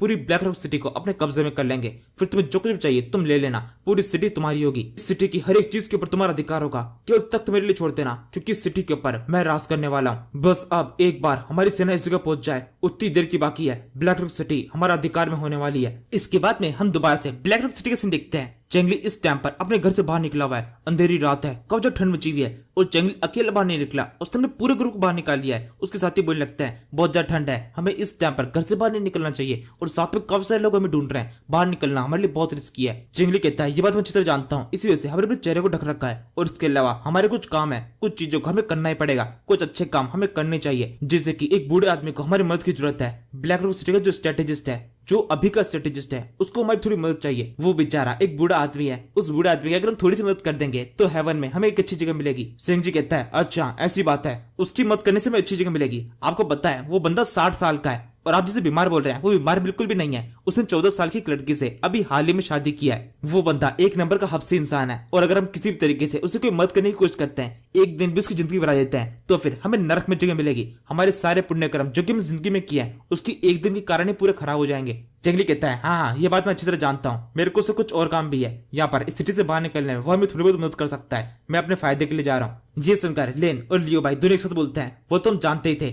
हम माउंटेन बैंडिट्स है, अच्छे काम करना हमारी फितरत नहीं है। ये बात करते हुए ये लोग इस स्ट्रेटेजिस्ट के घर के बाहर पहुंच जाते हैं। सामने तब एक बहुत ऊंची दीवार है, ऑब्वियसली ये पीछे से एंटर करने वाले हैं। यहाँ पर तो चेंगली बोलने लगता है ज़ैंगफी और इसके अलावा ऐसा करो स्ट्रेटेजिस्ट तुम दोनों इसी जगह पर रुक जाओ, सब चीजों के ऊपर अच्छी तरह नजर रखना, अगर कुछ भी गड़बड़ हो तो हमें बता देना, और इसके अलावा बाकी सब लोग मेरे साथ में अंदर चलो, हमें जाकर उस बंदे को ढूंढना पड़ेगा। वो हफ्सी बुड्ढा इस पूरे घर के अंदर कहीं पे भी हो सकता है। तभी सिंह जी बोलता है वैसे विलेज मास्टर आपको एक चीज नहीं लगती, अगर हम इस तरीके से इस घर के अंदर एंटर करेंगे और किसी ने हमें देख लिया तो तुरंत समझ जाएगा हम डाकू लोग हैं, और अगर ऐसा हो गया कुछ लोग इस जगह पर आ गए, वो लोग हमें पकड़ने की कोशिश करेंगे, यहाँ से भाग पाना भी कुछ तो मुश्किल हो जाएगा, हमारे पर और ज्यादा खतरा बढ़ जाएगा। चेंगली कहता है तुम ठीक कह रहे हो, लेकिन थोड़ी बहुत रिस्क लेनी पड़ेगी, और इसके अलावा देखा जाए तो मैं भी चाहता हूँ इस जगह पर हमारे लिए खतरा और भी ज्यादा बढ़ जाए, क्योंकि पहले हमारे पर बहुत ज्यादा खतरा है, हमने यहाँ पर इस जगह पर बहुत केओस मचा दिया है, लेकिन फिर भी ये केओस इतना खतरनाक नहीं है कि सारी पब्लिक डर जाए। मैं कुछ ऐसा करना चाहता हूँ कि पब्लिक के अंदर भगदड़ मच जाए, सब जगह पर लोग इधर उधर भागने लगे। जब वो भगदड़ मच जाएगी तब उस टाइम पर हमें मौका मिलेगा यहाँ से बाहर निकलने का। मैं केवल उस भगदड़ के इंतजार में हूँ। जब चेंगली सेंचुरी से समझा रहा होता है, इतने में क्वीन मैन उछलकर इस घर की छत पर चढ़ जाता है और फिर चेंगली इसकी मदद से अंदर की तरफ जाता है इस तरीके से चेंगली के अलावा 3 और बंदे लिन, लियू बाई और क्विनमैन चारों अंदर एंटर कर चुके हैं। अंदर पहुंचने के बाद भी धीरे धीरे करके हर एक जगह देखने लगते हैं। चेंगली आगे बढ़ते हुए बोलता है, हमें कहीं पे भी उस ओल्ड मैन को ढूंढना पड़ेगा, किसी भी तरीके से वो बंदा मुझे जल्दी जल्दी चाहिए, मैं चाहता हूँ वो हमें चिंता मिले। यही बात करते हुए ये लोग एक दीवार के पास में छुपे होते हैं। यहाँ से हम दीवार के पास में जो खिड़की है इसके अंदर का सीन देखते हैं। अंदर एक बेड है, 2 लोग आराम से अपना रोमांस वगैरह कर रहे हैं। लड़की भी यहाँ पर इस बंदे को पूरी ढील दे रही होती है। दोनों के बीच में एकदम सिस्टम शुरू होने वाला है। लड़का बोलता है, तुम बहुत ज्यादा सुंदर हो, मैं जब भी तुम्हें देखता हूँ तो मेरी आंखों में पूरी तरह खो सा जाता हूँ। ये कहते उस लड़की के पास में आकर एकदम सिस्टम शुरू करने वाला होता है। तभी लड़की बोलती है, थोड़ा बहुत लाइट तो बुझा दो, इस तरह रोशनी में ऐसा कुछ करना बिल्कुल भी ठीक नहीं है। लड़का बोलता है, नहीं, रोशनी में तो मजा है, मैं तुम्हें पूरी तरह देखना चाहता हूँ और मुझे किसी का डर नहीं है। लड़की बोलती है, क्या सच में तुम्हें बैंडिट्स का भी डर नहीं है? ऐसा हो सकता है कोई बैंडिट यहाँ पर अंदर की तरफ एंटर कर जाए। लड़का बोलता है, बैंडिट्स बाहर में जाए बैंडिट्स, मुझे किसी का भी डर नहीं है, और अगर वो यहाँ पर आएंगे तो मेरे हाथों से मारे जाएंगे। अपनी तलवार से उनको प्रोटेक्ट करके मैं एक करके सबको काट दूंगा। लड़की बोलती है, अच्छा ऐसी बात है, तुम्हारे पास तलवार भी है और तुम बैंडिट से नहीं डरते? लड़का बोलता है, नहीं बिल्कुल भी नहीं, किसी बैंडिट से नहीं डरता हूँ। वो लड़का इतना कह रहा होता है तभी एकदम से गेट टूटता है। चेंगली अंदर तो एंटर करता है, चिल्लाते बोलता है, सब के सब अपने जगह पर खड़े हो जाओ, कोई भी जरा से मूव करने की कोशिश नहीं करेगा। यहाँ पर चेंगली की एंट्री एकदम एंड टाइम पर होती है। दोनों का सिस्टम बस एकदम शुरू ही होने वाला था और एकदम से रह जाता है। वैसे इस टाइम पर इस लड़की ने बहुत ज्यादा कपड़े पहने हुए नहीं है, इस वजह से बहुत ज्यादा घबरा जाती है और इस तरीके से 4 बंदे अंदर की तो एंटर कर गए। लड़की ने कपड़े पहने हुए नहीं है तो घबराहट तो होनी ही थी। वैसे 4 बंदे भी किसी से कम नहीं है, उस लड़की ने कपड़े पहने हुए नहीं है, उस लड़की की तरफ घूर घूर के देखे जा रहे हैं। तो भी चेंगली सबको ध्यान हटाता है, खांसते हुए बोलता है, अब यहाँ पर इधर ध्यान दे लो, काम की बात कर लेते हैं। इसके बाद वो सीधे उस लड़की के पास में आता है, उससे गर्दन में तलवार रखते हुए उससे पूछने लगता है, बताओ तुम दोनों कौन हो? वो लड़का इस टाइम पर तलवार को देखकर बहुत घबराया हुआ होता है। वो डरते हुए बोलता है, लोग मुझे वैंग पापा बुलाते हैं। चेंगली गुस्सा होकर बोलता है, वैंग क्या बोला तुमने? तुमने क्या नाम बताया अपना? ये बहुत ही घटिया सा नाम है, अगर तुम मेरे साथ कोई मजाक करने की कोशिश कर रहे हो तो ये बहुत ही मजाक बहुत खतरनाक पड़ेगा तुम्हारे ऊपर। ये कहते हुए चेंगली को इस बंदे का नाम सुनकर बहुत ज्यादा गुस्सा आ रहा होता है। वो बंदा बोलता है, नहीं मेरा असली नाम यही है, वैंग पापा, लोग मुझे इसी नाम से बुलाते हैं, मेरा तो सरनेम भी यही है, तुम चाहो तो किसी से पूछ सकते हो, मेरे फादर का नाम वैंग वाई है और मेरा नाम है वैंग पापा। ये सुनकर चेंगली इस आदमी के साथ तो बड़े गुस्से से बात कर रहा होता है। तभी लड़की से एकदम प्यार से पूछता है, क्या सच में इसका नाम यही है? वैसे आप कौन है? लड़की बोलती है, असल में मैं वैंग वाई की तीसरी वाइफ हूँ। ये सुनने के साथ में चेंगली दिमाग की घंटी बहुत जोर से बजती है, यानी इसका मतलब वैंग वाई जो कि इस वैंग पापा नाम के बंदे का उसका फादर है, यानी कि इसका मतलब ये वैंग पापा अपने पापा की बीवी के साथ में ये सारी हरकतें कर रहा है। मतलब ये बंदा अपनी मदर के साथ, मतलब अपनी स्टेप मदर के साथ में, ये तो बहुत ही वाहियात है। यानी इसका मतलब वैंग वाई जो कि 14 साल की लड़की से शादी किया था उसके साथ में वो खुद नहीं है बल्कि उसका बेटा है। चेंगली अपनी सारे साथियों के साथ में इस बात को पूरे डिस्कस कर रहा होता है। वो सब कुछ भूल चुके हैं कि इनको यहाँ से सिटी से निकलना है, ये डिस्कशन बहुत इंपॉर्टेंट है। तो बिलिन एकदम से होश में लाता है और सबसे बोलता है, मुझे लगता है हमें इस चीज को फोकस करना चाहिए कि इस टाइम पर हम गलत रूम में एंटर कर चुके हैं। चिंगली कहता है, तो फिर तुम्हें क्या लगता है हमें इस टाइम पर क्या करना चाहिए? ऐसा करते हैं, इन लोगों को इस रस्सी से बांध देते हैं। इसके बाद में ऐसा किया जाता है, इन लोगों को रस्सी से बांध दिया जाता है और फिर इसके बाद में ये लोग यहाँ से निकल पड़ते हैं। तभी एकदम से किसी की बहुत जोर चिल्लाने की हो जाती है, कुछ चिल्लाते कहने लगता है, टोड विलेज का लीडर यहाँ पर इस जगह पर है, इन लोगों ने वैंग फैमिली को प्रोटेक्ट कर दिया है, जल्दी से सिपाहियों कहाँ पर हो, यहाँ पर इस जगह पर आओ, उसको पकड़ना है तो अभी पकड़ो। इसी आवाज के साथ में सब जगह पर खबर फैल जाती है कि चेंगली इस टाइम पर इसी घर के अंदर है। तभी एक और दुर्घटना होती है, कहीं से एक दिया गिर जाता है जो कि सीधे एक पर्दे के पास में आता है और पर्दा जलने लगता है और धीरे धीरे करके पूरे घर के अंदर आग फैल जाती है। इसी सही टाइम पर चेंगली उसके सारे साथी इस घर से बाहर निकल जाते हैं। वो सबके सिर से भागने लगता है। आग से क्या फर्क पड़ता है, इन लोगों को एक परफेक्ट मौका मिल चुका है यहाँ से बच के निकलने का। यहाँ सामने की तरफ से कब से लोग भागते हुए आ रहे होते हैं लेकिन उनके हाथ में कब सारे पानी वगैरह है। वो सबके सब आग को बुझाने के लिए आए। चेंगली और बाकी सबको पूरी तरह इग्नोर करता है और जैसे भी आग को बुझाते हुए अंदर की तरफ एंटर करता है, इनकी नजर पड़ती है इन दोनों माँ बेटे के ऊपर। वैसे अब यहाँ पर इन लोगों ने जो आपस में करने की कोशिश की है उसको देखकर इनको माँ बेटा बोलना बहुत ज्यादा गंदा लग रहा है। मतलब अंदर की साइड में इन दोनों के ऊपर इनकी नजर पड़ती है जिनको बुढ़ते से बांध दिया गया है और साथ में एक चीज भी लगाई गई है जिसके ऊपर लिखा हुआ है, अमीरों से लूटकर गरीबों में बांटा जाएगा तभी बराबरी होगी। चेंगली ने यहाँ पर इतना ही नहीं किया, अपनी क्रिएटिविटी दिखाने के लिए इन बंदों के चेहरे के ऊपर अच्छा सा सिंबल बनाया, टोड का सिंबल, ताकि वो यहाँ पर सभी लोगों को समझा सके कि ये काम टोड विलेज ने किया है। टोड विलेज एक करके हर एक अमीर बंदे से बदला लेगा, उनसे लूटकर गरीबों के अंदर पैसों को बांटेगा, वही है यहाँ का रॉबिन हुड। और फिर इसके बाद में हम अगली रात का सीन देखते हैं। चेंगली की अभी तो केवल शुरुआत थी, उसने एक फैमिली को लूटा, फिर दूसरी को, और फिर अब तीसरे का नंबर है जू फैमिली, वो उस पर भी अटैक करके उनके पैसे भी लूटता है। वैसे फिलहाल उसने पैसों को लूटना शुरू नहीं किया, वो केवल वहाँ के लीडर को पीटता है और वहां से बाहर निकल जाता है। फिर अगले दिन लू फैमिली का नंबर आता है, उनको भी पीटा जाता है। आखिरी में आती है जैंग फैमिली, और जैंग फैमिली के तो कुछ ज्यादा कर दिया गया है। यहाँ पर आग लगा दी गई है बुरी तरीके से, इनका बहुत बड़ा घर धू धू करके जल रहा है। और अब इसी के साथ में चेंगली की टेक्निक वर्क करने लगी है। उसने धीरे धीरे करके पूरी सिटी के अंदर अपना डर फैला दिया है। उसका खौफ चारों तरफ फैल चुका है। हर एक अमीर आदमी इससे डरने लगा है कि चेंगली कभी भी उनके ऊपर अटैक करके उनको बुरी तरह से पीट सकता है। इसके बाद में हम चेंगली और उसके साथी को देखते हैं। उसके साथ में लगभग 5-6 लोग ही है और इन लोगों ने अभी अभी ज़ेंग फैमिली के अंदर आग लगाई थी और यहाँ से बच के निकल रहे हैं। चेंगली इस टाइम पे सोच रहा होता है ये सब कुछ कितना आसान होता जा रहा है। अब तक हमने 3 से 4 फैमिलीज को इतनी बुरी तरह से पीटा है, उनको सबक सिखाया है। ये तरीका अच्छे से वर्क कर रहा है। अब इस टाइम पर पूरी सिटी के अंदर हमारा खौफ है। जो मैं चाहता था वो मुझे मिलता जा रहा है। इस जगह पर अब मेरा काफी अच्छा खासा फ्रेम हो चुका है। चेंगली की तकनीक के साथ में उसको काफी सारे फ्रेम पॉइंट्स मिलता है। 41,000 फ्रेम पॉइंट्स उसको एक साथ मिल चुके हैं। वैसे शायद ये टोटल फ्रेम पॉइंट्स है उसके अब तक कितने इकट्ठा हो चुके हैं 4 फैमिलीज को लूटने से इतने सारे। इसी टाइम पर चेंगली का एक और मिशन कंप्लीट होता है। उसने शायद से 10 फैमिलीज को लूट लिया है और अब इस मिशन कंप्लीट होने के साथ में एक और ड्रॉ स्टार्ट हो चुका है। सिस्टम लेडी बोलती है लकी ड्रॉ एक्टिवेट हो चुका है क्योंकि तुमने एक और मिशन को कंप्लीट कर दिया है। इसके बाद में सीन शिफ्ट होता है। हम अगले दिन सुबह सिटी के गेट का सीन देखते हैं जहाँ पर काफी सारे गार्ड्स खड़े हुए हैं। चेंगली और उसके 5 साथियों ने पूरी सिटी को डरा दिया है और यहाँ पर इस टाइम पर इस दीवार के ऊपर 5-6 पोस्टर चिपके हुए हैं चेंगली के सभी साथियों के। जिस किसी ने भी चेंगली उसके साथी को देखा है वो सबके साथ पोस्टर बता रहे हैं कि किस तरीके दिखाई देते हैं। ये लोग किसी भी तरीके से चेंगली और बाकी सबको पकड़ना चाहते हैं। वैसे इसी टाइम पर प्रोटेस्ट करते हैं जहाँ पर ये बंदा भी है जो कि हंस रहा है और इसी के साथ में कुछ कड़ियां सोल्व होती है। ये वही बंदा है जिसकी मुलाकात कुछ टाइम पहले चेंगली से हुई थी उस रेस्टोरेंट के अंदर और ये वही बंदा है जो कि बारबेरियन ग्रुप को लीड कर रहा है। और अब यहाँ पर इस पोस्टर को देखकर इसको शायद से ये चीज क्लियर हो चुकी है चेंगली किस तरह दिखाई देता है। मतलब इसको ये चीज सुनना आ चुकी होगी कि जिसकी मुलाकात इससे उस रेस्टोरेंट के अंदर हुई थी वो जरूर से चेंगली ही था। हो सकता है ये इस तरीके से कोई प्रॉब्लम क्रिएट करने की कोशिश करे लेकिन शायद से ये करेगा नहीं क्योंकि ये खुद भी इस सिटी को प्रोटेक्ट करना चाहता है और चेंगली भी इस सिटी की पावर को कम कर रहा है। तो इस तरीके देखा जाए तो चेंगली शायद से इसका दोस्त हुआ। वैसे जो भी आगे पता चल जाएगा, देखते हैं किस तरह के स्टेप उठाता है। यहाँ से सिटी शिफ्ट होता है। हम चेंगली की साइड से देखते हैं। चेंगली को बिल्कुल भी बाहर निकलने की परमिशन नहीं है। उसकी शक्ल बहुत फेमस हो चुकी है, वो बाहर नहीं निकल सकता। सेंगजी बाहर से दिखते हुए एंटर करता है। उसके साथ में एक बंदा और है, ये जीकाई है, वही बंदा जिसको शादी के अंदर बुरी तरह से पीटा गया था। सेंगजी की बोलता है जीकाई ने मुझसे कहा है कि वो कुछ टाइम तक हमें अपने घर पे रखने के लिए तैयार है, वो हमें मिलिट्री से बचाएगा, इसकी हमें मदद मिल सकती है जो कि हमारे लिए काफी फायदेमंद होगा।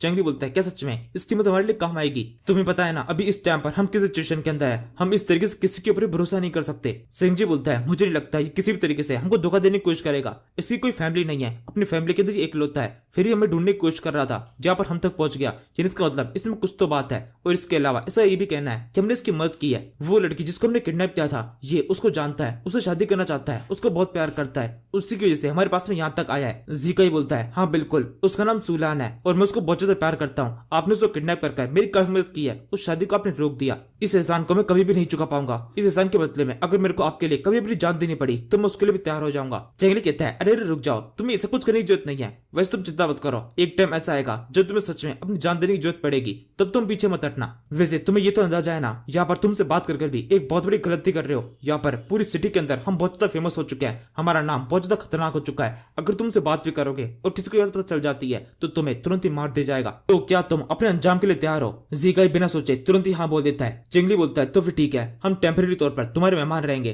तुम्हारे घर के अंदर रुकेंगे, जब तक हमें ब्लैक रॉक सिटी से बाहर निकलने रास्ता नहीं मिल जाता तब तक तुम्हारा घर ही हमारा घर है। यहाँ से अब हम लू फैमिली के घर का सीन देखते हैं। चेंगली और बाकी सब किसी तरह छुपते छुपाते इस घर तक पहुंच चुके हैं। रात हो चुकी है, चेंगली सो रहा है और अभी इस टाइम पर उसे एक बहुत ही खतरनाक सपना आता है। उसे सपने के अंदर काफी सारा खून दिखाई दे रहा है और यहाँ पर जितनी भी लाशें हैं इन सभी लाशों के साथ में उसे एक नाम और साथ में एक नंबर भी शो हो रहा होता है। ये नंबर बढ़ते बढ़ते 10,681 तक पहुंच जाता है। मतलब चेंगली को अपने सपने के अंदर इतनी सारी लाशें दिखाई दे रही है और साथ में बहुत सारा खून भी। ये सब सोचते हुए चेंगली की एकदम से आंखें खुल जाती है। वो जो चला कहता है नहीं ऐसा नहीं हो सकता। ये कहते हुए बच्चा तो घबराया होता है, उसके पसीने आ रहे होते हैं। कुन भागता उसके पास में आता है, चेंगली से उसके हालात पूछने लगता है। चेंगली कहता है नहीं मुझे कुछ खास समझ में नहीं आ रहा, लेकिन मुझे ऐसा लगता है कुछ बहुत ही खतरनाक होने वाला है। क्विनमैन बोलता है गलत? गलत से क्या मतलब है, क्या गलत होने वाला है? चेंगली बोलता है मैंने कहा ना मुझे कुछ भी नहीं पता है, ऐसा करो तुम जाकर आराम करो, मेरे को सोचने दो क्या होने वाला है। तुम्हें किसी भी तरीके से बिल्कुल भी चिंता की जरूरत नहीं है, कुछ भी नहीं होने वाला, शायद से कोई बेकार सपना था। ये सुनकर कुनमैन चला जाता है, लेकिन चेंगली की आंखों की नींद पूरी तरह उड़ चुकी है। उसको पूरी रात नींद नहीं आती, वो ये सब कुछ अपने सपने के बारे में सोचता रहता है। और फिर इसके अगले दिन चेंगली के पास में एक बहुत बड़ी खबर आती है। उसको पता चलता है जिया फैमिली के जितने भी लोग थे उन सभी को किसी ने जान से मार दिया है और न केवल जान से मारा है बल्कि उनकी दीवार के ऊपर टोड की इमेज बनाई गई है खून से। टोड विलेज ने आज तक कभी भी इस तरह कोई भी हरकत करने की कोशिश नहीं की। उसने अब जितने भी फैमिली के ऊपर अटैक किया उनमें से किसी को भी जान से नहीं मारा, लेकिन अब की बार तो किसी ने खून की नदियां बहा दी है और सारा इल्जाम टोड विलेज के ऊपर लगा दिया है। यानी कि कोई डायरेक्टली टोड विलेज की इमेज को खराब करने की कोशिश कर रहा है। और अब इसी वजह से चेंगली बहुत ज्यादा परेशान है। उसको भी सारी प्लानिंग जब जितना फ्रेम कमाया था वो सब कुछ उससे खोता हुआ दिखाई देता है। इसके बाद में हम कुछ टाइम पहले इस रात को सी देखते हैं। ये वो रात है जब चेंगली को नींद नहीं आ रही थी, तो बाकी साइड से कुछ चिल्लाते हुए कहने लगता है, चेंगली ये तूने बिल्कुल भी ठीक नहीं किया, ये तेरी एक बहुत ही घटिया हरकत है जिसकी तेरे को सजा मिल के रहेगी। ये कि तो जीका जो रोज चिल्ला रहा होता है। इस आवाज को सुनकर चेंगली और क्वीनमैन दोनों बाहर निकलता है। वही बाहर आके से पूछने लगता है, क्या हरकत है ये तुम किस तरह चिल्ला रहे हो? क्वीनमैन कहता है, ये बहुत अजीब सा बिहेव कर रहा है, जब सुबह गया था तो ऐसा बिहेव नहीं कर रहा था, लेकिन अभी बहुत तक गुस्से में लग रहा है। जीका आगे बोलता है, अगर मुझे बात बताओ थी कि तुम जिया फैमिली को पूरी तरह खत्म कर दोगे तो मैं तुम्हें कभी भी अपने घर के अंदर शरण नहीं देता। कि तुम्हें पता है किसी को भी जान से मारना कितना गलत होता है? तुमने ह्यूमंस के सारे मॉरल्स को तोड़ दिया है। मैं अभी के भी जाकर जितने भी गार्ड्स हैं उन सभी को तुम्हारे बारे में बता दूंगा और यहाँ पर आकर तुम्हें पकड़ लेंगे और तुम्हें एक बहुत बड़ी सजा होगी। जिसको चेंगली कहता है, जाओ जाके से पकड़ो।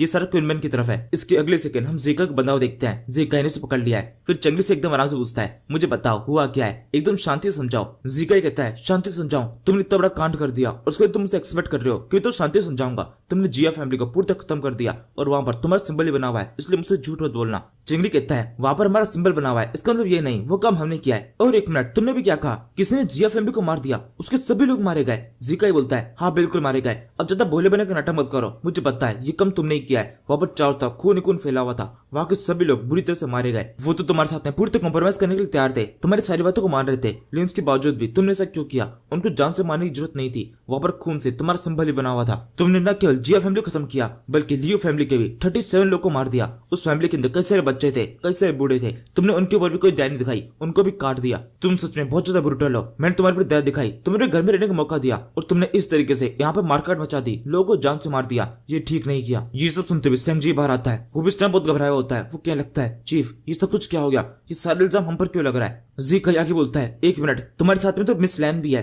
क्या तुमने उसके साथ भी कुछ कर दिया है? कहीं तुमने उसे जान से तो नहीं मार दिया? मैंने काफी लंबे टाइम से उसे देखा नहीं है। चेंगली कहता है, नहीं नहीं, उसके साथ हमने कुछ भी नहीं किया है, बल्कि हमने तो किसी के साथ भी कुछ नहीं किया है। जब से हम यहाँ पर आए तुम्हारे घर के अंदर छुपके बैठे हुए हैं, कि तुमने कभी भी देखा हम घर से बाहर भी निकले हो? यकीन मानो इस सब के अंदर हमारा कुछ भी हाथ नहीं है। पिछले 3-4 दिनों के अंदर हमने केवल लोगों को थोड़ा बहुत सबक सिखाने की कोशिश की है, इसके अलावा हमने कुछ भी नहीं किया। क्वीनमैन बोलता है, और वैसे भी ये ग्रुप्स जो दूसरी फैमिली के बारे में तुम बता रहे हो, इसके अंदर बहुत सारे लोग हैं, हम भले इतने लोग कैसे मार सकते हैं? और जब हमने इतने सारे लोग को मारा होगा तो वो थोड़ा बहुत तो चलाए होंगे, कोई ना कोई उनकी मदद के लिए आ जाता। यहाँ पर तुम देख सकते हो हम केवल कितने से लोग हैं, हम इतने से लोग इतने लोगों को कैसे मार सकते हैं, वो बिना शोर मचाए। क्वीनमैन की ये बात जीकाई को अच्छी तरह समझ में आने लगती है। वो आगे बोलता है, मैंने सुना है तुम्हारे पास में बिजली गिराने की पावर है और इसके अलावा भी तुम हिप्नोसिस और इसके अपने आंखों से अपने जादू कर सकते हो। तुमने जरूर से उस सब का यूज किया होगा ताकि आवाज न निकले। उरिनी मैजिक का यूज करके तुमने उन सभी लोगों को केवल एक ही झटके में खत्म कर दिया। चिंगली कहता है, क्या बकवास कर रहे हो तुम, मेरे पास ऐसा कुछ भी नहीं है। जीकाई बोलता है, क्या तुम सच कह रहे हो, तुमने ऐसा कुछ नहीं किया? सिंजी बोलता है, हाँ बिल्कुल, हमारे चीफ ने कुछ भी नहीं किया है। इस बात को अपने दिमाग में बैठा लो,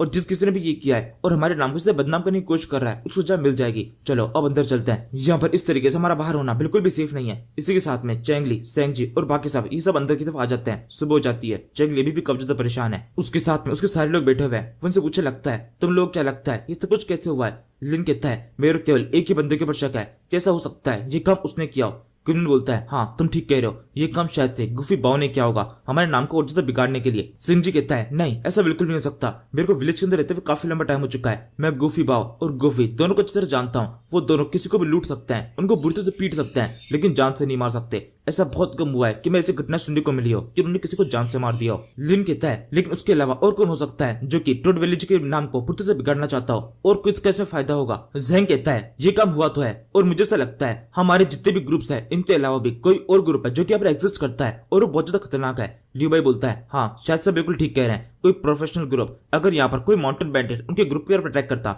उनकी फैमिली को मारने की कोशिश करता, तो जरूर शोर मच जाता। इनफैक्ट अगर हम भी उनके ऊपर अटैक करेंगे तो शोर तो मचेगा ही, सब चल जाएगा कि उनकी फैमिली मरने वाली है और लोग उनको बचाने के लिए आएंगे। लेकिन हमारे पास में इस तरह कोई खबर नहीं आई कि किसी के ऊपर अटैक हुआ हो। यानी किसका मतलब ये ग्रुप बहुत ज्यादा प्रोफेशनल है, अपने काम को एकदम शांति से करना जानता है। चेंगली कहता है, यानी इसका मतलब ये काम जिस किसी ने भी किया है हम उसके बारे में कुछ भी नहीं जानते हैं, लेकिन मुझे एक बात पता है कि जिस तरीके से हम इस सिटी से बाहर नहीं निकल सकते, वैसे वो भी सिटी से बाहर नहीं निकल सकते हैं। वो भी हमारी तरह यहाँ पे ट्रैप हो चुका है, और उन लोगों ने अपने इविल काम करने के लिए जिस तरीके से मेरे नाम का यूज किया है ये बिल्कुल भी ठीक नहीं है। मेरे नाम को बिगाड़ने की सजा उनको मिलकर रहेगी। ये ग्रुप जो कोई भी है ये पूरी तरह खत्म हो जाएगा। चेंगली के इतना कहने के बाद में अब तलाश शुरू हो चुकी है कि किसने ये काम किया है। यहाँ से हम एक रेस्टोरेंट का सीन देखते हैं जहाँ पर काफी सारे लोग हैं, जहाँ पर ये लोग लगातार चेंगली को गालियां बकरे होते हैं। इनमें से एक बंदा बोलता है, मैंने चेंगली के बारे में कब से कहानी सुनी है कि जब वो 8 साल का था तभी उसने खुद से अपनी मदर को मार दिया था, और जब वो 9 साल का था तब अपने फादर को भी मार दिया था। दूसरा बंदा बोलता है, हाँ तो बिल्कुल ठीक कह रहे हो, मैंने तो ये अफवाह भी सुनी है वो इंसानों को मार के खाता है, इंसानों को मारता है और वहीं वहीं कच्चा उन्हें खाना शुरू कर देता है। वो एक नरभक्षी है, जानवर है वो एक, या फिर शायद से हमें उसे एक जानवर से बढ़कर एक राक्षस बोलना चाहिए। और इस तरह के राक्षस कई हजारों सालों में एक बार पैदा होते हैं, जिनका नरसंहार होना बहुत ज्यादा जरूरी है। इनको किसी को मारना पड़ेगा, इनका वध करना चाहिए। जब ये लोग इस तरीके से जंगली और बातें कर रहे होते हैं, जंगली स्नैपर सामने तो बैठा होता है, इसने अपना चेहरा छुपा रखा है और उसको काफी तक गुस्सा भी आ रहा है। लोग बहुत बुरी बुरी बातें कर रहे हैं। कोई ये भी कह रहा है कि अगर कोई उसके पास में आए और अगर किस तरीके से उसको जान से मारने में कामयाब हो जाए तो मैं तो बहुत ज्यादा खुश होऊंगा। मैं तो ये भी चाहूंगा उसकी बॉडी की काफी सारे टुकड़े टुकड़े कर किसी कुत्ते को उसे जिंदा खिला दिया जाए। उसकी बॉडी को जलाने का या फिर दफनाने का मौका नहीं देना चाहिए। उसे किसी भी तरीके से मोक्ष नहीं मिलना चाहिए। दूसरा बंदा बोलता है उसको वैसे मोक्ष हो रहा तो कुछ मिलने वाला नहीं है, क्योंकि मोक्ष मिलने के लिए किसी का इंसान होना बहुत जरूरी है। लेकिन वो तो एक राक्षस है जिसके काम इतने ब्रूटल है। जब भी उसकी मौत होगी तब नरक से बुरी कोई जगह होगी तो वहां पर जाएगा सीधे। इसी तरीके से जंगली लगातार अपने इंसल्ट को सुन रहा होता है। यहाँ से हम मेन मार्केट सीन देखते हैं जहाँ पर जैंग और सेंग जी है और इसके अलावा और भी काफी सारे लोग हैं। ये सामने की तरफ एक घर की तरफ देख रहे हैं जहाँ पर एक लेडी है जो कि लगातार रो रही है। उसे रोते हुए देखकर सोचने लगता है ये तो जैंग फैमिली से बिलोंग करते हैं। और कुछ टाइम पहले जैंग फैमिली के ऊपर भी माउंटेन बैंडिट्स का एक छोटा सा अटैक हुआ था। उन्होंने केवल उनको थोड़ा सा पीट के छोड़ दिया था, बल्कि ज्यादा नुकसान पहुंचाया भी नहीं था। और अब मुझे ऐसा लगता है जिस तरीके से जिया फैमिली में छोटा सा अटैक हुआ फिर वो पूरी तरह खत्म हो गई, लियू फैमिली में छोटा सा अटैक हुआ फिर वो पूरी तरह खत्म हो गई, अब अगला नंबर जैंग फैमिली का होगा। शायद से इसी वजह से लेडी रो रही है। इसके बाद इस लेडी को देखते हैं जो कि सच में रो रही होती है। वो आखिर पहुंचते हुए कहने लगती है क्या कोई यहाँ पर है, कोई इतना नौजवान, इतना बहादुर, इतना ताकतवर कि उस बंदे को प्रोटेक्ट करके उसे खत्म कर सके। अगर जो कोई भी जंगली को मार देगा तो उसके बदले में मैं उसे अपनी बॉडी दूंगी और इसके अलावा उसे जैंग फैमिली से जो कुछ भी इनाम चाहिए होगा वो उसे मिल जाएगा। बस किसी भी तरीके से जंगली को खत्म कर दो, उसको जान से मार दो। मैं चाहती हूँ वो मारा जाए। इसके बाद हम देखते हैं इस लेडी के साथ में दो और लड़कियां और है जो कि इस टाइम पर हंस रही है। ये रो नहीं रही, ये हंसते हुए बोलती है अगर कोई भी उसको जान से मार देगा तो हम भी उसे अपनी तरफ से गिफ्ट देंगे। असल में हमारे पास में एक जाडे स्प्रिंग हाउस है जिसके अंदर हम खुद से सर्विस देते हैं। अगर कोई भी उसको जान से मार देता है तो इसके बदले में उसे जाडे स्प्रिंग हाउस के अंदर फ्री में लाइफ टाइम सर्विस मिलेगी। सेंग जी को दोनों रिवॉर्ड काफी शानदार लग रहे होता है, जिससे एक सेकंड के लिए उसका ईमान डोल जाता है। वो जेंग से बोलता है इतना अच्छा इनाम तो किसी राजा का किंग भी नहीं दे सकता। मतलब जो राजाओं का राजा होता है उसके सबक में भी ये कुछ भी नहीं है। मतलब अगर मुझे किसी राजा की गद्दी मिल जाए तो भी मेरे को ये रिवॉर्ड ज्यादा पसंद आएगा। कैसा रहेगा हम उनको प्रोटेक्ट करके उनको कब्जा लें, अगर ये रिवॉर्ड हमें मिल जाए तो हमारी लाइफ बन जाए। जेंग भी कुछ ऐसा सोच रहा होता है, लेकिन ये केवल एक मजाक की बात है। इसी समय एक और घटना सामने आती है। पता चलता है पास की साइड में एक गेट के ऊपर जोर से अटैक हुआ था। काफी सारे बैंडिट्स अंदर की तरफ घुसे और नासब जितने भी लोग दिखाई दिए उन सभी को जान से मार दिया। वो सारे बैंडिट्स घोड़ों पे आए थे, काफी सारे थे, किसी को भी एक सिंगल संभलने का मौका नहीं मिला। इससे पहले को संभल पाते उनके पास बड़ी बड़ी एक्स थी, उन्होंने उनकी मदद से लोगों को काट दिया। और अब केवल चारों तरफ खून का है, वहां पे चारों तरफ शांति छाई हो चुकी है। लेकिन काफी सारे लोग वहां पर इकट्ठा हुए हैं। वो कोलाहल मचा रहे हैं कि किसने इतने सारे लोगों को मारा है और सबके सब इल्जाम लगा रहे हैं कि ये काम भी टोर विलेज का लीडर चैंग ली का है। इस बार तो लोगों ने अपने सामने यह हरकत करते हुए देखा है। वो चिल्लाते हुए लगता है चैंग ली ने तो अब की बार हद ही कर दी। अब तक तो केवल रात में अटैक कर रहा था, लेकिन तो दिन दहाड़े लोगों पर अटैक करके उसे जान से मारने की कोशिश कर रहा है। इसकी तो बहुत ज्यादा घटिया हरकत है। इसी समय हम देखते हैं चैंग ली भी अब मौजूद है और उसने यहाँ पर जो भी कांड हुआ है उसको एंड तक देखा है। मतलब उसने केवल एंड देखा है जब ये सारे लोग यहाँ से भाग रहे थे। और चैंग ली देखे कहने लगता है ये बिल्कुल भी ठीक नहीं हुआ। जिस ग्रुप को शायद से भी हमने देखा ये वही ग्रुप है जिसे जिया फैमिली को खत्म किया था और हमारे नाम को पूरी तरह बिगाड़ने की कोशिश की थी। तुमने देखा उनके लीडर के हाथ में एक बड़ी सी एक्स थी। वो एक्स थी जो कि मेरी है। वो इस फाइट के अंदर मेरी एक्स का यूज कर रहा है। इसी समय उस बंदे की यहाँ पर एंट्री होती है जिसका हम काफी लंबे टाइम से इंतजार कर रहे थे। मतलब लुहैंग की। लुहैंग एक बहुत बड़ी सेना के साथ इस जगह पहुंच जाता है और इस टाइम पर ही बहुत ज्यादा गुस्से में और साथ में सीरियस भी। लोग जैसे लुहैंग को देखते हैं उनसे भी कितना उम्मीद जागती है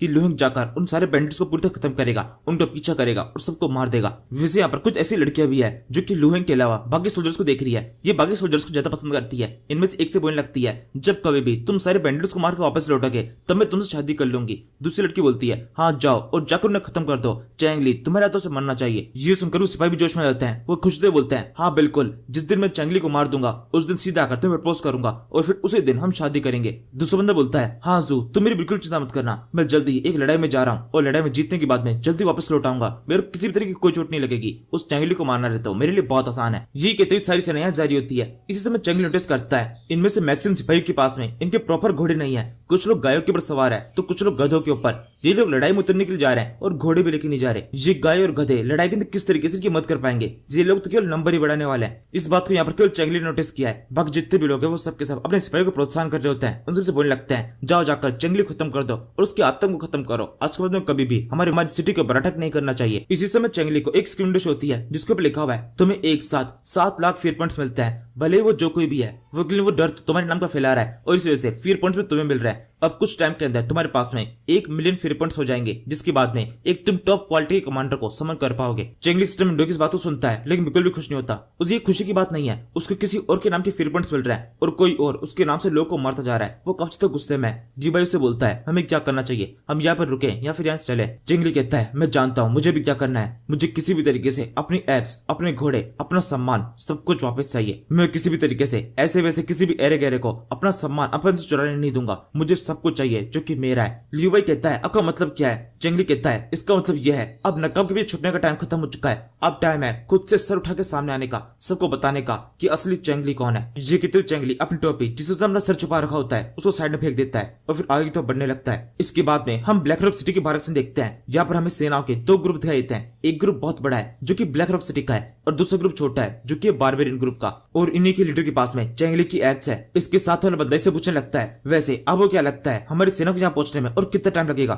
लीडर बोलता है मेरी गिनती के हिसाब से वो सारी सेना आज यहाँ पहुंच जानी चाहिए। वैसे मुझे ऐसा लगता है ये छोटी सेना जो कि हमारा पीछा कर रही है ये हमारा सामना नहीं कर सकती, भले ही अभी हम गिनती भी थोड़े से कम है लेकिन इनको तो संभाल सकते हैं, चलो इनके साथ थोड़ी देर खेलते हैं। साथ वाला बंदा बोलता है हाँ ठीक है मैं समझ गया। ये कहते अपने घोड़े को थोड़ा साइड में करता है, अपने एरो को तैयार कर अपने मन में एक गिनती गिनने लगता है 1 2 3 और 3 करने के साथ में ये एरो को फायर कर देता है। इसका निशान बहुत शानदार है, पीछे सारे सिपाहियों में से एक के सर पे जाकर टकराता है और तुरंत ही उसकी डेथ हो जाती है। बाकी सोल्जर्स जो कि बहुत ज्यादा घबराए हुए हैं उनका डर और ज्यादा बढ़ जाता है। असल में सोल्जर्स नहीं है, ये विलेजर्स है। ब्लैक रॉक सिटी के अंदर ये नियम है जब कभी सेना की कमी पड़ती है तब वो अपने विलेजर्स को शामिल कर लेते हैं सेना के अंदर और उनको जबरदस्ती लड़ाई के अंदर भेजा जाता है। इस वजह से बहुत ज्यादा डरे हुए हैं, बिल्कुल भी ट्रेंड नहीं है। इसी समय इस लड़ाई का सबसे ब्रूटल मोड दिखाई देता है। अब तक तो केवल एक ही बंदे ने अपना तीर फायर किया था लेकिन अब तो काफी सारे बंदे अपने एरोस को फायर करने वाले हैं। इन सभी ने एम कर लिया है और फिर एक साथ ही एरो फायर करता है और एक ही झटके में काफी सारे सोल्जर्स इनके एरो की भेंट चढ़ जाते हैं। इस टाइम पर ब्लैक रॉक सिटी की सेना के अंदर पूरी हदर मच जाती है, काफी सारे लोग मारे जा चुके हैं और ये देखकर लू हैंग सबसे रुकने के लिए कहता है, वो सबसे कहता है थोड़ा संभल के एकदम ध्यान से अटैक करो, वो लोग एरो से अटैक कर रहे हैं, हम उनके पास में जाने में अपने काफी सारे सिपाहियों को खो सकते हैं। ये कहते हुए लू हैंग खुद भी काफी घबराया होता है। वो सोचने लगता है कि सच में ये चेंगली है, मैंने पहले भी इससे फाइट की है। उस टाइम पर इसके लड़ाई का अंदाजा बिल्कुल भी इस तरीके से नहीं था, वो बिल्कुल अलग तरह से लड़ाई करते थे, डिफेंसिव फाइट थी। वो अपने सोल्जर्स के ऊपर किसी खतरा नहीं ले सकते थे, लेकिन यहाँ पर तो एकदम उल्टा ही हो रहा है। ये तो बहुत ही अलग तरीके से फाइट कर रहे हैं। पहले फाइट इतनी खतरनाक नहीं थी, उन्होंने तब भी एरोज ही फायर किए थे, लेकिन फिर भी ये काफी अलग है। इनको देख ऐसा लग रहा है ये जरूर से रिंगिंग डायनेस्टी से बिलोंग करता है। इनकी लड़ाई का स्टाइल तो कुछ ऐसा ही है। इसी समय ये लड़ाई का रुख दोबारा से बदलता है। अब तक तो सारे बैंडिट्स यहाँ से भागने की कोशिश कर रहे थे, लेकिन एकदम से ये लोग अपनी दिशा को बदलते हैं। अब दोनों सेनाएं आमने सामने हो चुकी है। बारबेरियन ग्रुप सीधे ब्लैक रॉक सिटी के ऊपर अटैक करने के लिए आगे बढ़ रहा है। दोनों सेना एक दूसरे बढ़ रही होती है। इनका लीडर अपने साथियों से बोलने लगता है, बारबेरियन ग्रुप तैयार हो जाओ, ब्लैक रॉक सिटी की सेना हमारे सामने खड़ी हुई है, इस सारी सेना के ऊपर अटैक करके हम इसे पूरी तरह खत्म कर देंगे। आज की इस लड़ाई के अंदर हमारी जीत होगी, चलो इनके साथ में खेलते हैं। तभी लीडर के साथ वाला बंदा बोलता है, मुझे ऐसा लगता है हमें पूरी सेना को अटैक करने के लिए भेजने की जरूरत नहीं है, मैं अकेला जाता हूँ और उनसे भी खत्म कर देता हूँ। ये कितने बंदा बहुत ज्यादा कॉन्फिडेंट होता है। इसके हाथ में एक स्पीयर है, क्वीन मैन का स्पीयर। जब लीडर और उसके साथी बंदे की जो सारी बातें चल रही होती है, इस टाइम पर लुहेंग भी समझ जाता है 1v1 फाइट कराना ज्यादा बेहतर होगा। वो अपने साथियों से बोलने लगता है, क्या कोई है जो किसी फाइट करना चाहता हो? अगर किसी के अंदर भी इससे फाइट करने की हिम्मत है, ताकत है, तो वो आगे बढ़े और इससे फाइट करे। यहाँ पर अपनी सेना में लुहेंग की काफी ज्यादा रिस्पेक्ट है। उसके एक बार बुलाने के साथ में एक सिपाही तुरंत आगे बढ़ जाता है। इसके पास में ये स्पीयर है, आगे बढ़ते बोलता है, आपके लिए मैं अपनी जान देने के लिए तैयार हूँ, लेकिन आज मैं अपनी जान नहीं दूंगा बल्कि इसको जान से मार दूंगा। ये कहते हुए अब ये भी अकेला अपने घोड़े के साथ में आगे बढ़ता है। इसके साथ के बाकी सिपाही उसको सपोर्ट करने लगता है। वो उससे कहता है, हाँ जाओ आगे बढ़ो, मास्टर ज़ैंग जाके उसे खत्म कर दो, उसे बता दो कि ब्लैक रॉक सिटी के लोगों के अंदर कितनी ज्यादा पावर होती है और कोई बैंडिट इस तरीके से हमसे फाइट नहीं कर सकता है। इसी के साथ में अब इस बैंडिट और इस सोल्जर के बीच फाइट हो जाती है। दोनों एक दूसरे को अटैक करते हैं। पहला अटैक बैंडिट की तरफ से होता है। इस फाइट के अंदर दोनों शानदार तरीके से पावर को दिखाते हैं। दोनों ने अपने स्पीयर की मदद से एक दूसरे के अटैक को ब्लॉक कर लिया है, लेकिन अब अटैक को थोड़ा स्किल तरीके से करने का वक्त आ चुका है। सोल्जर तेजी से एक सही मौका पाकर डायरेक्टली इस बैंडिट के सर पर अटैक करने की कोशिश करता है, लेकिन बैंडिट के अंदर स्किल्स की कोई कमी नहीं है। वो तुरंत ही अपने घोड़े की मदद साइड में हो जाता है। वो भी घोड़े के ऊपर लटका हुआ है और उसने इसी तरीके से अटैक को डॉच कर लिया है। और फिर जैसे सोल्जर अपने घोड़े की मदद से थोड़ा सा और आगे निकलता है, इसी समय बैंडिट को मौका मिल जाता है अटैक करने का। वो तुरंत ही अपने स्पीयर को इसकी पीठ में घुसा देता है और पेट से आर पार कर देता है। इसी के साथ ही ये फाइटिंग खत्म हो जाती है। चारों तरफ खून फैल चुका है। बैंडिट की फाइट में जीत होती है और इसी के साथ ब्लैक रॉक सिटी के जितने भी सोल्जर्स होते हैं उनका मोरल और भी ज्यादा नीचे गिर जाता है क्योंकि जो सोल्जर अभी आगे फाइट करने के लिए गया था वो एक एलिट सोल्जर था और वो इतनी आसानी से मारा गया। ये बात बाकी सोल्जर्स को बहुत डरा देती है। वहीं दूसरे भी बेटेट अपना नाच करना शुरू करता है। वो सबसे बोलता है, देखी मेरी पावर, तो यही था तुम्हारा सबसे ताकतवर सोल्जर जो कि मेरे हाथों से इतनी आसानी से मारा गया। जल्दी से आगे बढ़ो, अभी तो मेरा एक खेल खत्म नहीं हुआ है। जो कोई भी और मुझसे फाइट करना चाहता हो मुझसे फाइट कर सकता है, मैं तुमसे लड़ने के लिए तैयार हूँ। इस सीरीज का ये एपिसोड खत्म होता है। Thank you for watching. तू मेरा बेटी तू है, अपनी बेटी तू है, समंदर सी दुनिया भावना में बह गया मैं।